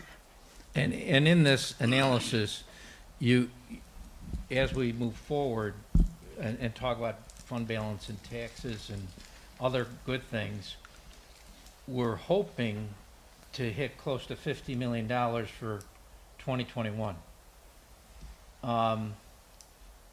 Most of us don't believe that's going to happen. We also fear the range is going to be somewhere between about 42 million and the 50 million. This is for state aid. We have, because of the economic downturn, gone from earning over $400,000 a year in interest to virtually $20,000 a year. We have also seen a rollback on sales tax, which the reason some of our revenue items were going up during those years, in that first graph you saw where revenues were going up, it was largely sales tax, interest earnings, rentals from properties that we began to rent. So we generated the revenue, or customers, i.e. sales tax, generated revenues. The state, as you can see, despite their desire to say otherwise, have not been sound partners for us. And I've said this before, I will say it again. West Seneca, regrettably, is in the middle of the statistics for distribution of state aid. We're not going to get the extra help. We don't get hurt, but we are pretty flat. And this graph and the previous one Jan talked about reinforce that. That's why we have become overly dependent on tax levy and or other actions to manage costs. And we'll get into that again, a little more in a few minutes, maybe sooner than I thought, but I think that's a good one to look at. Thank you, Jan. I have a lot of hieroglyphics on my sheet, so you're going to have to bear with me, just so you can see. My sheet doesn't look like what you're looking at, because to some degree I want to talk about past without dwelling on it. Jan and I have been here together with even a couple board members for too many years to state them out loud, but you know, I remember coming in as an outside auditor in the 80s when we had a $400,000 deficit, so we had that crisis. And I remember saying to the school board president at the time, Mary Murphy, you may remember, I said, it's really pretty simple. Your revenues need to exceed your expenses. When you're at home, that's the same thing you do, or you're using your credit card and perhaps having fiscal problems. In the late 90s, it was the 1998-99 year, I sat at a board meeting at West Senior and said, we need this amount of a tax increase. As soon as I got done speaking, the board voted to have a zero tax increase. We were at a $4 million fund balance at the time. Within 2 years, we were at $238,000. And the subsequent year, 2001, 2002, we needed a 12.58% tax increase to fund our program. Otherwise, we were going to go belly up again. So it's happened. The event that occurred in the 2009 year was a year that we chose not to raise taxes, and that has also hurt us long term because it slowed some of our natural growth. And I just want to go back at why is there a tax cap? The tax cap was implemented, I believe it was by Governor Pataki and the legislature, to stop the excessive spending in school districts. And it really did. The projections we use here and we show you in the budgeted column reflect an increase annually of about 2.25%. And I know from all the years I've been here, there were many years that we were 2 or 3 or 4 times that amount. And it has managed to control our spending by taking away the revenue side. So, you know, that worked from their perspective. The problem it has created for us is when you get in a situation like we were in 2009, and we may be in very shortly, is you have a couple options. In 2009, we took an option of offering a retirement incentive where we had over 150 people retire. Since then, over the 10-year period, I believe about half have been replaced, about 70 people. We closed East Elementary, if you remember from the community. Home and Careers went away. The ALC went away. We consolidated some sport teams. We also decided and chose to amortize our TRS and ERS payments instead of paying them when they were due. We postponed and paid some of them over a period of time, one of which I believe we just finished paying off June 30th of last year. So there are actions you take when you don't have revenues. When you look at the projections as we see them, by 2022, which is next year's budget, we will be in the range of $131 million spending. We will still, with a 2% tax increase, we would need 19 million, or we would leave 19 million in fund balance. Now, we're at 25, Jan said. I believe we'll be in the range of 22.5 with a downward possibility, because of the state aid cuts, of around $14 million, which would obviously be catastrophic. if we do get as much state aid as we hope, and we pray, and we go home each night and we say a Hail Mary or an Our Father or however we pray to our deity, without a tax increase, we would probably need to cut, at a minimum, a $1.8 to $2.2 million in our spending trends. And I say at a minimum because the compound effect, as you can see in the third column, of eliminating the tax in 1 year, if unchecked, no change in spending patterns, would result in a 10-year period of a fund balance of a negative $46 million. No one here is signing up for that. But I wanted to show the compound effect. When I was in finance classes in college, they always talked about compound interest, and they'd show you this little thing, you put $5 in, and then the period of time you have $25. Well, what I'm saying is you take out a tax increase, and in a 10-year period, you create a $46 million hole in your budget, which would, if you do the math, from 17 million down to 46, you're replacing literally 63 million. So divide that by a 10 or 11-year period, and you get a feel for how much you would have to cut on average. That's $6 million. Now, we all hope we don't get to that, and we hope even more. We don't get to the scenario where the state doesn't come up, or the federal government come up with some form of aid.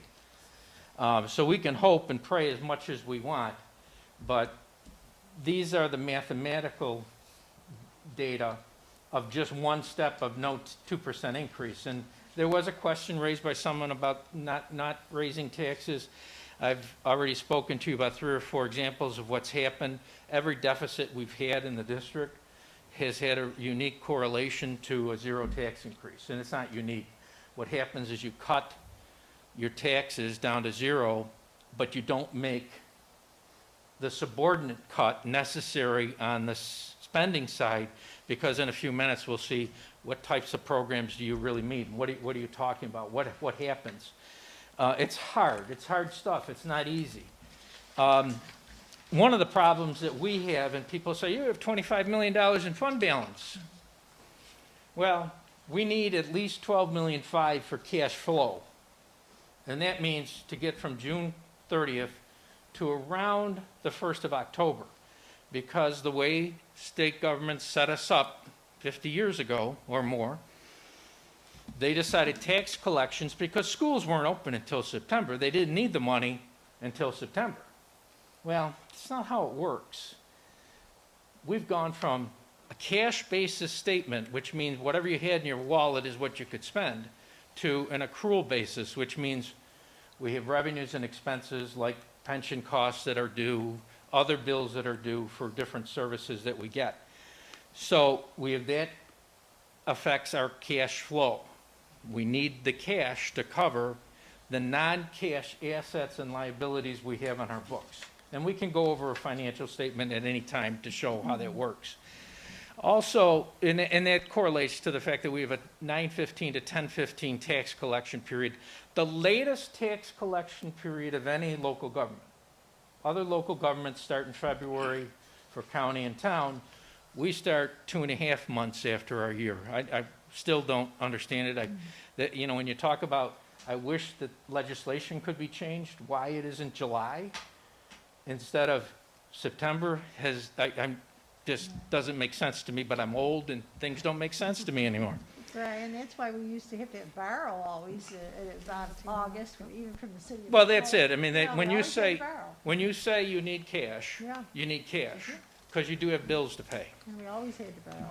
Yeah. Now, the other thing the state in their great wisdom, they decided state aid lottery money, which used to come to us September 1st, could come on September 30th. So they took $8 million of aid, which is supposed to be only for education, by the way, lottery money.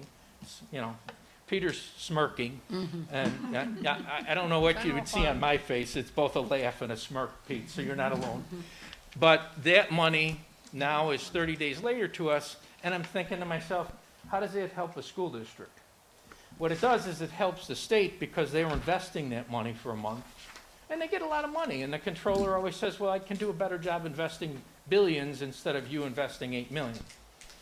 But what he doesn't realize, like Jan pointed out, is if you end up having to borrow cash to meet payrolls, you're borrowing $10 to $20 million to get you through October 1st. So why is fund balance important, and why is a threshold of fund balance? And that's something the board should be part of that decision. It's not Jan and I saying that's the number, it's got to be 25 million. Or it's a discussion. You have to know the facts of why, and that's some of the facts. Larry and Diane we were talking in a couple of meetings over the last few months, and they said, well, where do these things start? Where do things happen? Well, things have happened over time, both by legislative decision or by board decision. As much as I like Matt, if he asked me to do something and it hasn't been approved by the board, it's not going to get done. The only right that I have as the treasurer to sign on a check, or Jan as the assistant manager of finance, is you've given us authority to, and the voters implicitly with the approval of the budget. So everything does flow through you. It's sometimes the timing. So I know I asked Larry the other day, if there's questions, please get them to us over the next few weeks and months so that we can better inform people of why things are done. Like people asked us years ago when we did an incentive, why did you pick an incentive over unemployment? Well, number one, in the 1980s, before I even was working for the district, the board pushed, one of the board members there pushed for us to go self-insured for unemployment and workman's comp, because the theory was you're never going to pay it. So why contribute to a fund that you may never get any resources out of? So now, if we make a decision to eliminate people, we pay full unemployment. There's no state insurance fund to pay for our cost. Workman's compensation is the same way. And as Jan alluded to health insurance, we're self-insured for health insurance too. So when we do have serious claims that come up, we're on the docket for it.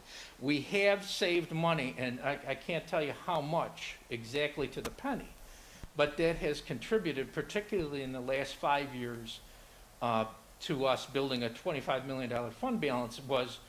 We saved in a couple of years over $2 million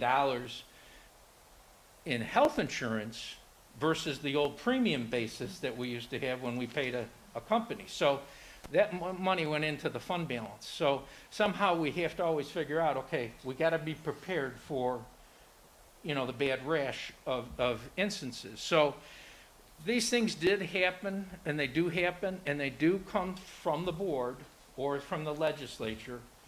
But I think it's important for all of us to kind of, at this time, relook at some of the things, because you'll also want to go to legislators and say, that's crazy that you don't get state aid until September 30th instead of September 1st. Why are we still collecting taxes in September when the schools open in July 1st? I mean, I'm running any kind of business, I'm always thinking cash flow. I mean, when I had my own business, I couldn't wait for the first check to come in. And every businessman thinks that way. So fund balance is a much misunderstood commodity. It's your friend when you have it, and when you don't, you have tough decisions to make. In the old days, the decision was, we'll tax them more. Tax cap has eliminated that, and therefore they've set a limit. You can only go in accordance with the guidelines. That's it. No, not a penny more, unless you ask for a supermajority vote. And our position here has been, although we've been asked by people to consider it, is that it's not a good go. The last budget we lost, believe it or not, was in 2001-2, the year we had a 13% tax increase. What a surprise. Last budget we lost. And it was because 2 years earlier, we took a zero tax increase and drew our fund balance from $4 million to 238,000. So you got to find a balance. And unfortunately, as Jan will speak to now, some of the balancing act does come in programs that people have become very comfortable with. And we call them mandates because when the people hear from us that we're going to cut back on something, they we hear from them. Now, we do our best to explain why. And anyone who went to East Elementary, and I sat at the table in the front when we were talking about it, and they did not like it. But had we not done that, we would have been in a much more serious fiscal plight in 2009 than we already were. But we survived, and we didn't draw our fund balance below, at that time, unfortunately, it got as low as $3.6 million in that time frame for those 4 years. But everyone else was in the same problem. And there was a lot of short-term borrowing going on during those years. So any questions about fund balance before Jan jumps into the mandate issues and questions? Because we've both covered an awful lot of stuff. And we, again, Jan said it earlier, I repeated, we came out today, and I don't remember ever doing a financial presentation in December, but it gives us the rest of this month, January and February, to talk through the decisions we need to make. And, as Larry knows, because we said it a number of times, gives us time to see what the state and federal government are doing. Because we would hate to get out in front and make plans, and then all of a sudden, you're reversing course or you need more.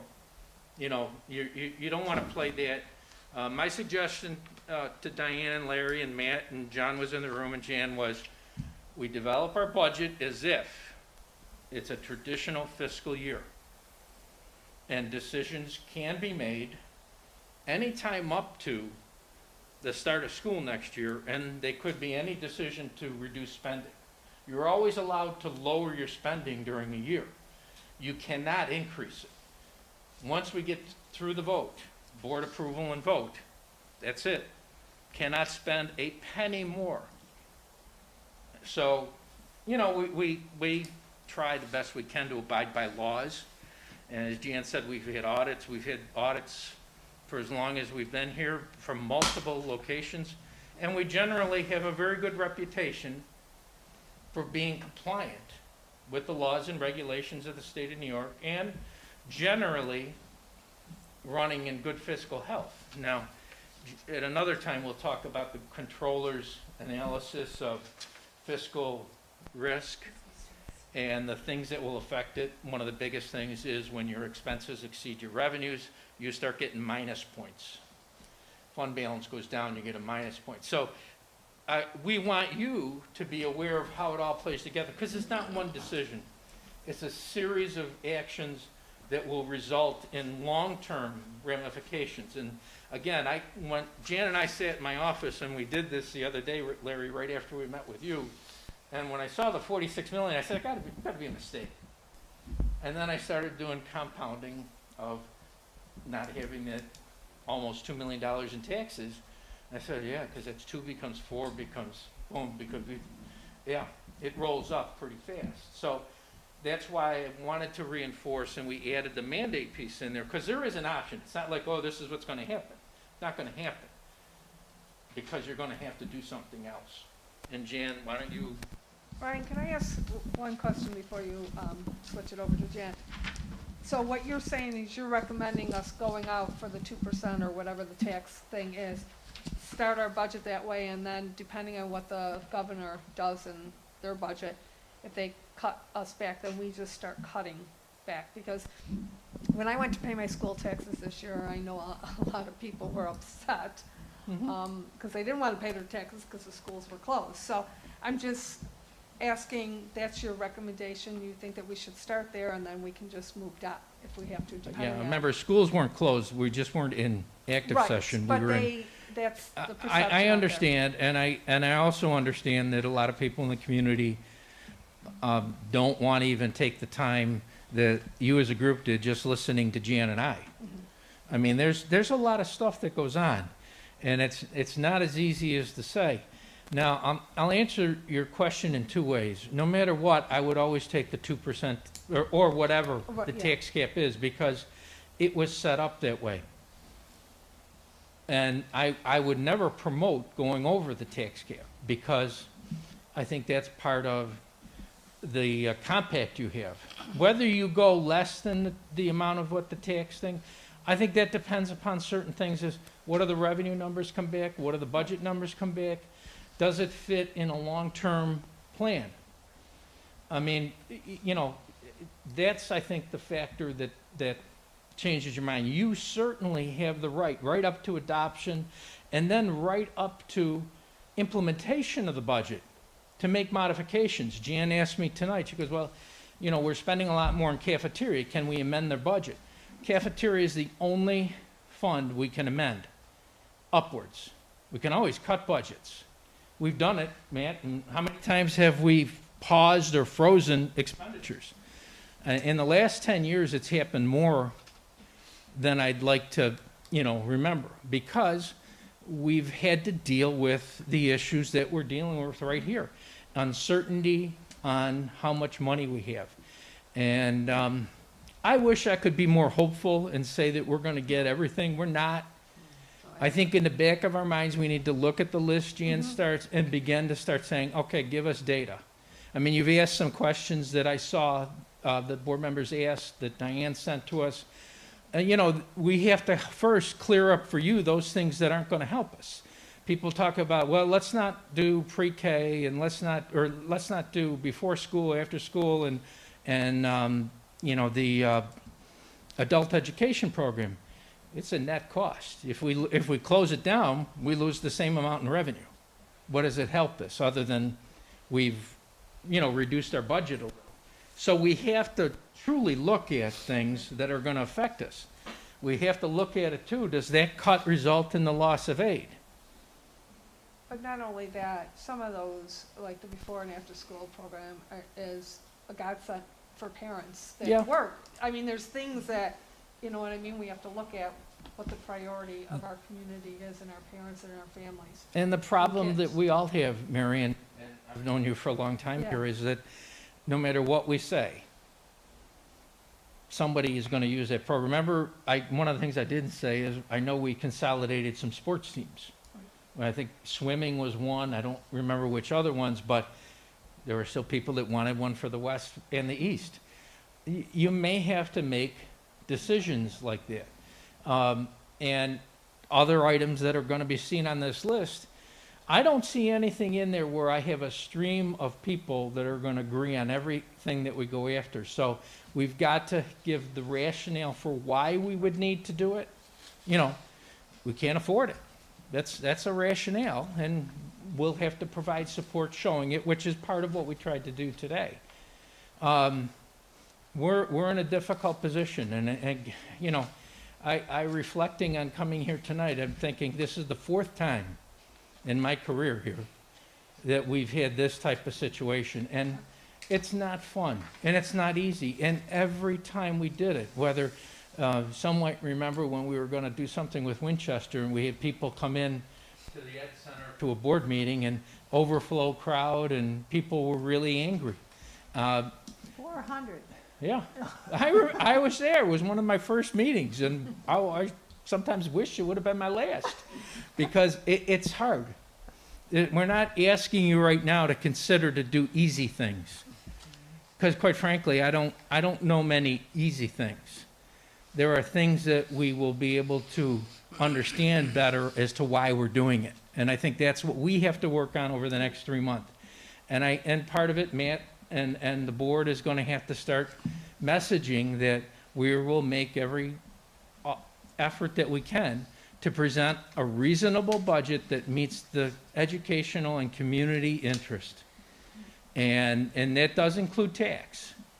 And whether you follow the guidelines or you do something else, it will include, you know, it includes all those options. The problem is, as we've shown in the graphs, revenue, it's really taxes are only growth revenue left now. And, you know, with sales tax in question, with interest earnings disappeared, and we're pretty much rented out. I don't see another one, although we will be looking. We find things. We were always looking for ways to mitigate our costs and or generate new revenues. So, I mean, that's the partnership piece that we share in this room, is that we have to work on that. And it's sad though, because some of it's out of our control with the cuts that the governor's going to make, because unfortunately COVID really put a damper on a lot of things. As of right now, have we lost state aid, or is that still all being proposed?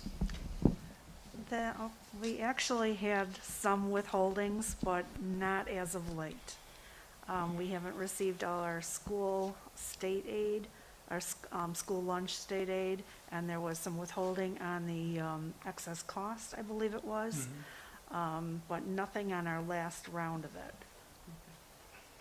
There was withholding early, and then I think the budget director, who was mentioned by, I think our athletic director earlier, who's also, apparently he's doing sports too, but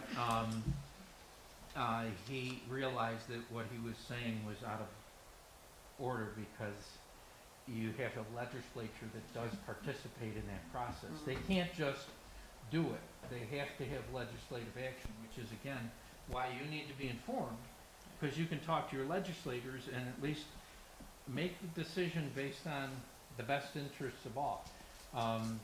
Losing 20%, and it may not be at 20% anymore, but as I've said to Larry probably, 3 times now already, that we don't know where that is. And that's why when you ask us to do projections, I mean, that's our best projections without knowing where we are with state aid. Yeah, that's why when we talked earlier, I discussed if we could get that snapshot, which you gave us, of, the previous year from day one till now, and then where are we with the COVID, so we can see at least wages, the transportation, and when you look at some of that transportation, we still are servicing, our parochial schools, and there's a lot going on with special ed. So, and then we also, delivering of food, delivering of supplies. So, when you look at some of the things here, there are going to be some things that what we need to, but I think as what we will do and we will move forward, we have also planned for some things that we can move and really take a look at some other things that hopefully they won't be as much as impacted, at what we need. But it's a tough one what we're going to have here. But I think, though, having this board on the ground floor, listening to the stakeholders and what's important to them, yeah, we all want everything, but at some point, you got to make that call. And I think what we need to do is really just sit back and really feel for our children that are out there and our students, and find out what's really, you got to have your necessities first. And I think that's what we've always been trying to provide, and I think we will continue to provide. Okay. Okay, so just to kind of wrap up the last 2 slides, as we've talked about, and we present this at every budget information session that we do, there's federal mandates, there's state mandates. We absolutely have to provide those, but then we always present this as a community mandate. These are things that the taxpayers and parents and students of West Seneca value.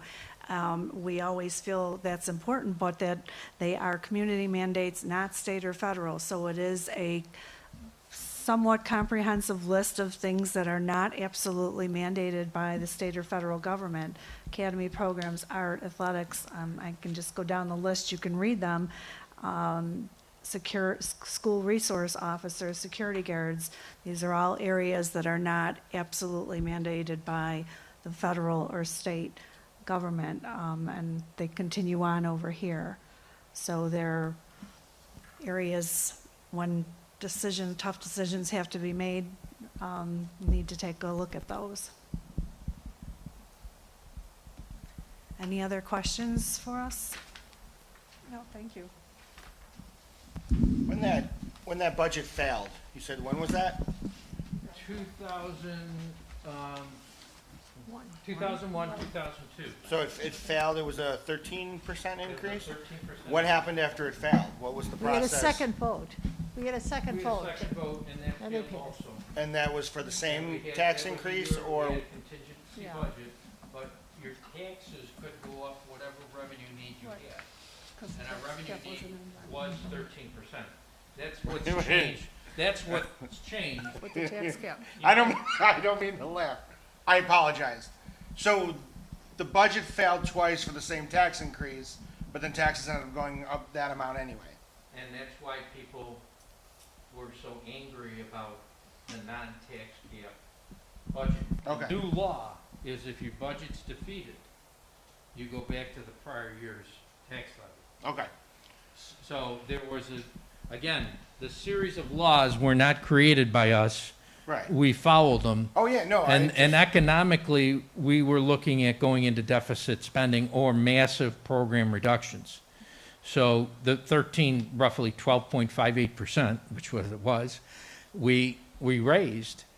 And, you know, since then, we've been in pretty good fiscal condition and had, since that time, all of our budgets have passed. But part of it is because we've always complied with the tax cap. Correct. Yeah. Oh, yeah. It's been a good run. I was just curious what happened. Like, if it failed, a new budget wasn't worked on with a lower amount. It was the same. I believe we put up the same budget. The same budget, Yeah. and then that one failed also. Mm-hmm. But like, so at no point was any busing was forced to be cut, or you had to cut the academies. Right. Or, Some of those things didn't exist back then. I can't. Yeah, I haven't done enough look into what happened. At no point were the mandates, whatever they were at the time. No, forced. that wasn't the decision made by the school board at that time and the administration was this is the program we're running. Okay. And we were unique in that year that John Schleifer was the superintendent and he was there as an interim, so he didn't have to worry about his next year. He said I remember being in the room and he said, "That's what we need to fund the program." I said, "That's what we need." And he said, and he convinced the board, some who may have been there or may not have been there, that's what the rate would be. Now remember, tax rate setting, Mary, and this goes to your question, is different than budget and estimation. We do all this in the spring and then your tax rate is finalized in August. Generally, it's follows in a straight line. But you always have the right, based on new information, to modify it. Let's say we ended up, in a quirky sense, with 27 million in fund balance. Well, you might say, Brian, something good happened. Can't we use some of that to reduce the tax cap? And Brian, if he was around, might say, that's really your decision. If that's what you wish to do, we're far in excess of our limits. Here's the long-term impact of doing that. I don't think that's going to happen. I mean, it was just a talking point from a perspective of what you can do. So people almost never really focus that much on the tax rate setting in August because they believe it's au fait complete when you do the budget. And generally it is. It can happen. But I have seen districts in the past that have had good success, or they had assessment growth in their community of significant nature, which drove the tax rate down. Right. We don't have that benefit, unfortunately. Right. That's one of our problems. I don't remember it going down twice. Isn't it interesting? I thought we ran that vote just the day before school was going to open, or a couple days or something. Jan, that could have happened, and I'm getting up there in memories, but I would tell you that we would have had to pass the tax rate before That's right. a revote in September. That's right. And then the revote, they passed it because they all wanted the transportation. Well, and that it was close. It's that was a close. heavy. They went to school. Yeah, but Yeah. we did have the higher tax rate. Yeah. The board, we set the rate and it was approved before the budget was approved. That's right. So that was going to happen, and it's a moot point. It's 20 years ago, Right. but I mean, it may have been. I don't remember. I for some reason believe that was the last year we were in contingency, and the only reason I remember contingencies is I don't get raises in contingency years, so it kind of stuck in my mind. I mean, that's just 3 times that happened, so I do remember those types of things. I'm a mule in that respect. We really encourage you to funnel questions through Matt. Specific presentations will require people from throughout the district to be involved as you wish and as Matt wishes. I think there is also, I think, a need to help people understand how some of these things got this way. And I understand that, because when I stand here, you know, Jan and I stand here as, we're just about the only one in the building who've been around for over 30 years. And, you know, I know she looks a lot younger than I do, which is to her credit, but unfortunately, we've seen a lot of this and we've been through it, and we would like to help people understand it going forward, because it does create, I believe, in the public, misinformation. And I think our job is to try to get the right information out through our, you know, opportunities to do that. And we want to. We may disagree on principle, we may disagree on decision, but information should be factual and communicated as best we can. So we stand ready to do that. That's what we would like to be able to do. Well, that would be helpful, especially if It we would. have to make some tough decisions. At least we could have the rationale. And Brian, I just want to publicly say that when we were really up against it with, a few years ago, when, you know, our state aid was withheld and so forth, all districts in New York had that problem. I just want to commend you on the retirement incentive idea, which seemed like an insane thing at the time, but when it all worked out, it really saved our skins. So I just want to commend you on that. That was great. Yeah, if I could just jump in, and thank you, Brian and Jan, but just something to keep in mind too, and Brian said a little while ago, but it bears repeating too. I think that if we're looking at some of these areas, there's, Brian's right, there's no area that people are going to say, oh, that's a great idea. There's always going to be somebody that, you know, and that somebody could be sitting right at this table here. I mean, these are the community mandates that are developed. They didn't just come out of thin air, the things that people have come to value. So I think that's where really it's worth taking a deeper dive at any consideration of anything we're going to be cutting. There are certain areas too, and you know that where we may have looked historically to say, okay, is it going to be a savings to go ahead and cut something or do something, and then it turns out that we looked into it in the past. Not to say you don't look into it again, but there could be some historical information to be beneficial for us just as we look into some of these programs, and just try to tighten up around the edges a little bit. So. Well, that's what I said, Yeah. with the information that would help make the decisions. Yep, And help the absolutely. community to understand why. Yep. Okay, thank you very much for that picture of our finances. And the board has, and with everyone else in the district, has some work to do to figure out where we're going once we know what our exact numbers are for, from the state or from the federal government. So we'll just go from there. But thank you very much for all of your efforts in all of this. Okay, so next is public comment, but since we have no questions that were sent in, we'll skip over that. So we have personnel for 4 and 5, certified personnel, and then we have personnel classified. There's a 5C, there's a lot of appointments of food service, laborers, teacher aides, clerk typists, but those are not new positions. Those are all filled from existing positions that we hadn't filled up to this point. And then for 6, personnel, community ed, before and after program, which is essential for our working parents, mentors, home instruction, AIS, for all of those. And then for our reports, which are financial reports, can I have a motion to accept up to 8? I'll move. Okay, Mary, and can I have a second? I'll second. Okay, Larry, and any discussion on any of those items?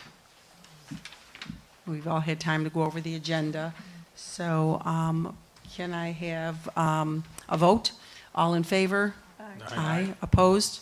Okay, carried 7-0. And then for 8, we have the appointment of our superintendent as our lead evaluator for our teacher evaluation, and then also our record retention model. Can I have, because we need a separate vote for 8C, right? Okay, so for A and B, can I have a motion to accept 8A and B? I'll make the motion. I'll Okay. second it. And, okay, so Peter made a motion and Mary seconded. Any discussion on those two? Okay, all in favor? Aye. Aye, opposed, carried 7-0. Okay, for the C, for policies, we need a separate vote for the maintenance of the fund balance and the records management. Can I have a motion to accept those two policy changes? I'll make the motion. Okay, Peter made a motion. Pardon? Oh, yeah. Oh, yeah. I wrote that down someplace. I'd like a motion on 8C and request that a second reading of the new policies be waived and adopt the policies tonight. So usually you need a second reading of it. So we'd like to get those policies on the books. So, so can I have a motion to do that? I'll move on it. Okay. Jan, and can I have a second? I'll second. Peter? And any discussion on that? Okay, all in favor? Aye. Aye, opposed? Okay, carried. And then we have our budget calendar that needs to be approved, which gives the dates as to when the different departments have to turn in their budgets. We have a state ed mandated building conditions survey that our architects will work on. For BOCES, we have some computer services, and we have a capital outlay that Mr. Bystriat and I had to sign a whole bunch of papers today. The pool needs some work at West Middle, and for our financial reports. So can I have a motion to accept all of those? I'll make the motion. Okay, Peter, and can I have a second? Jody, any discussion on any of those? Okay, all in favor? Aye. Aye, opposed? Okay, so wish everybody a happy holidays, and, keep safe. Try not to have too big of family get-togethers or friends get-togethers, especially those, the Bills did phenomenal yesterday, so I'm sure everybody's going to want to get together for, the next Bills game. And so just be careful when you do all those. Okay, we need to go into executive session for two reasons: for negotiation regarding services of outside contractors and strategy for those negotiations, and to review contractual obligations and receive legal counsel regarding the same. So can I have a motion to go into executive session? Jody, and seconded I'll second. by Peter. And any discussion on those? Okay, all in favor? Aye. Aye. And Merry Christmas, everyone. and we will not be back after the executive session. Okay, anybody have any other comments, concerns? Okay, all right, so have a good night, and we'll see you all healthy in January.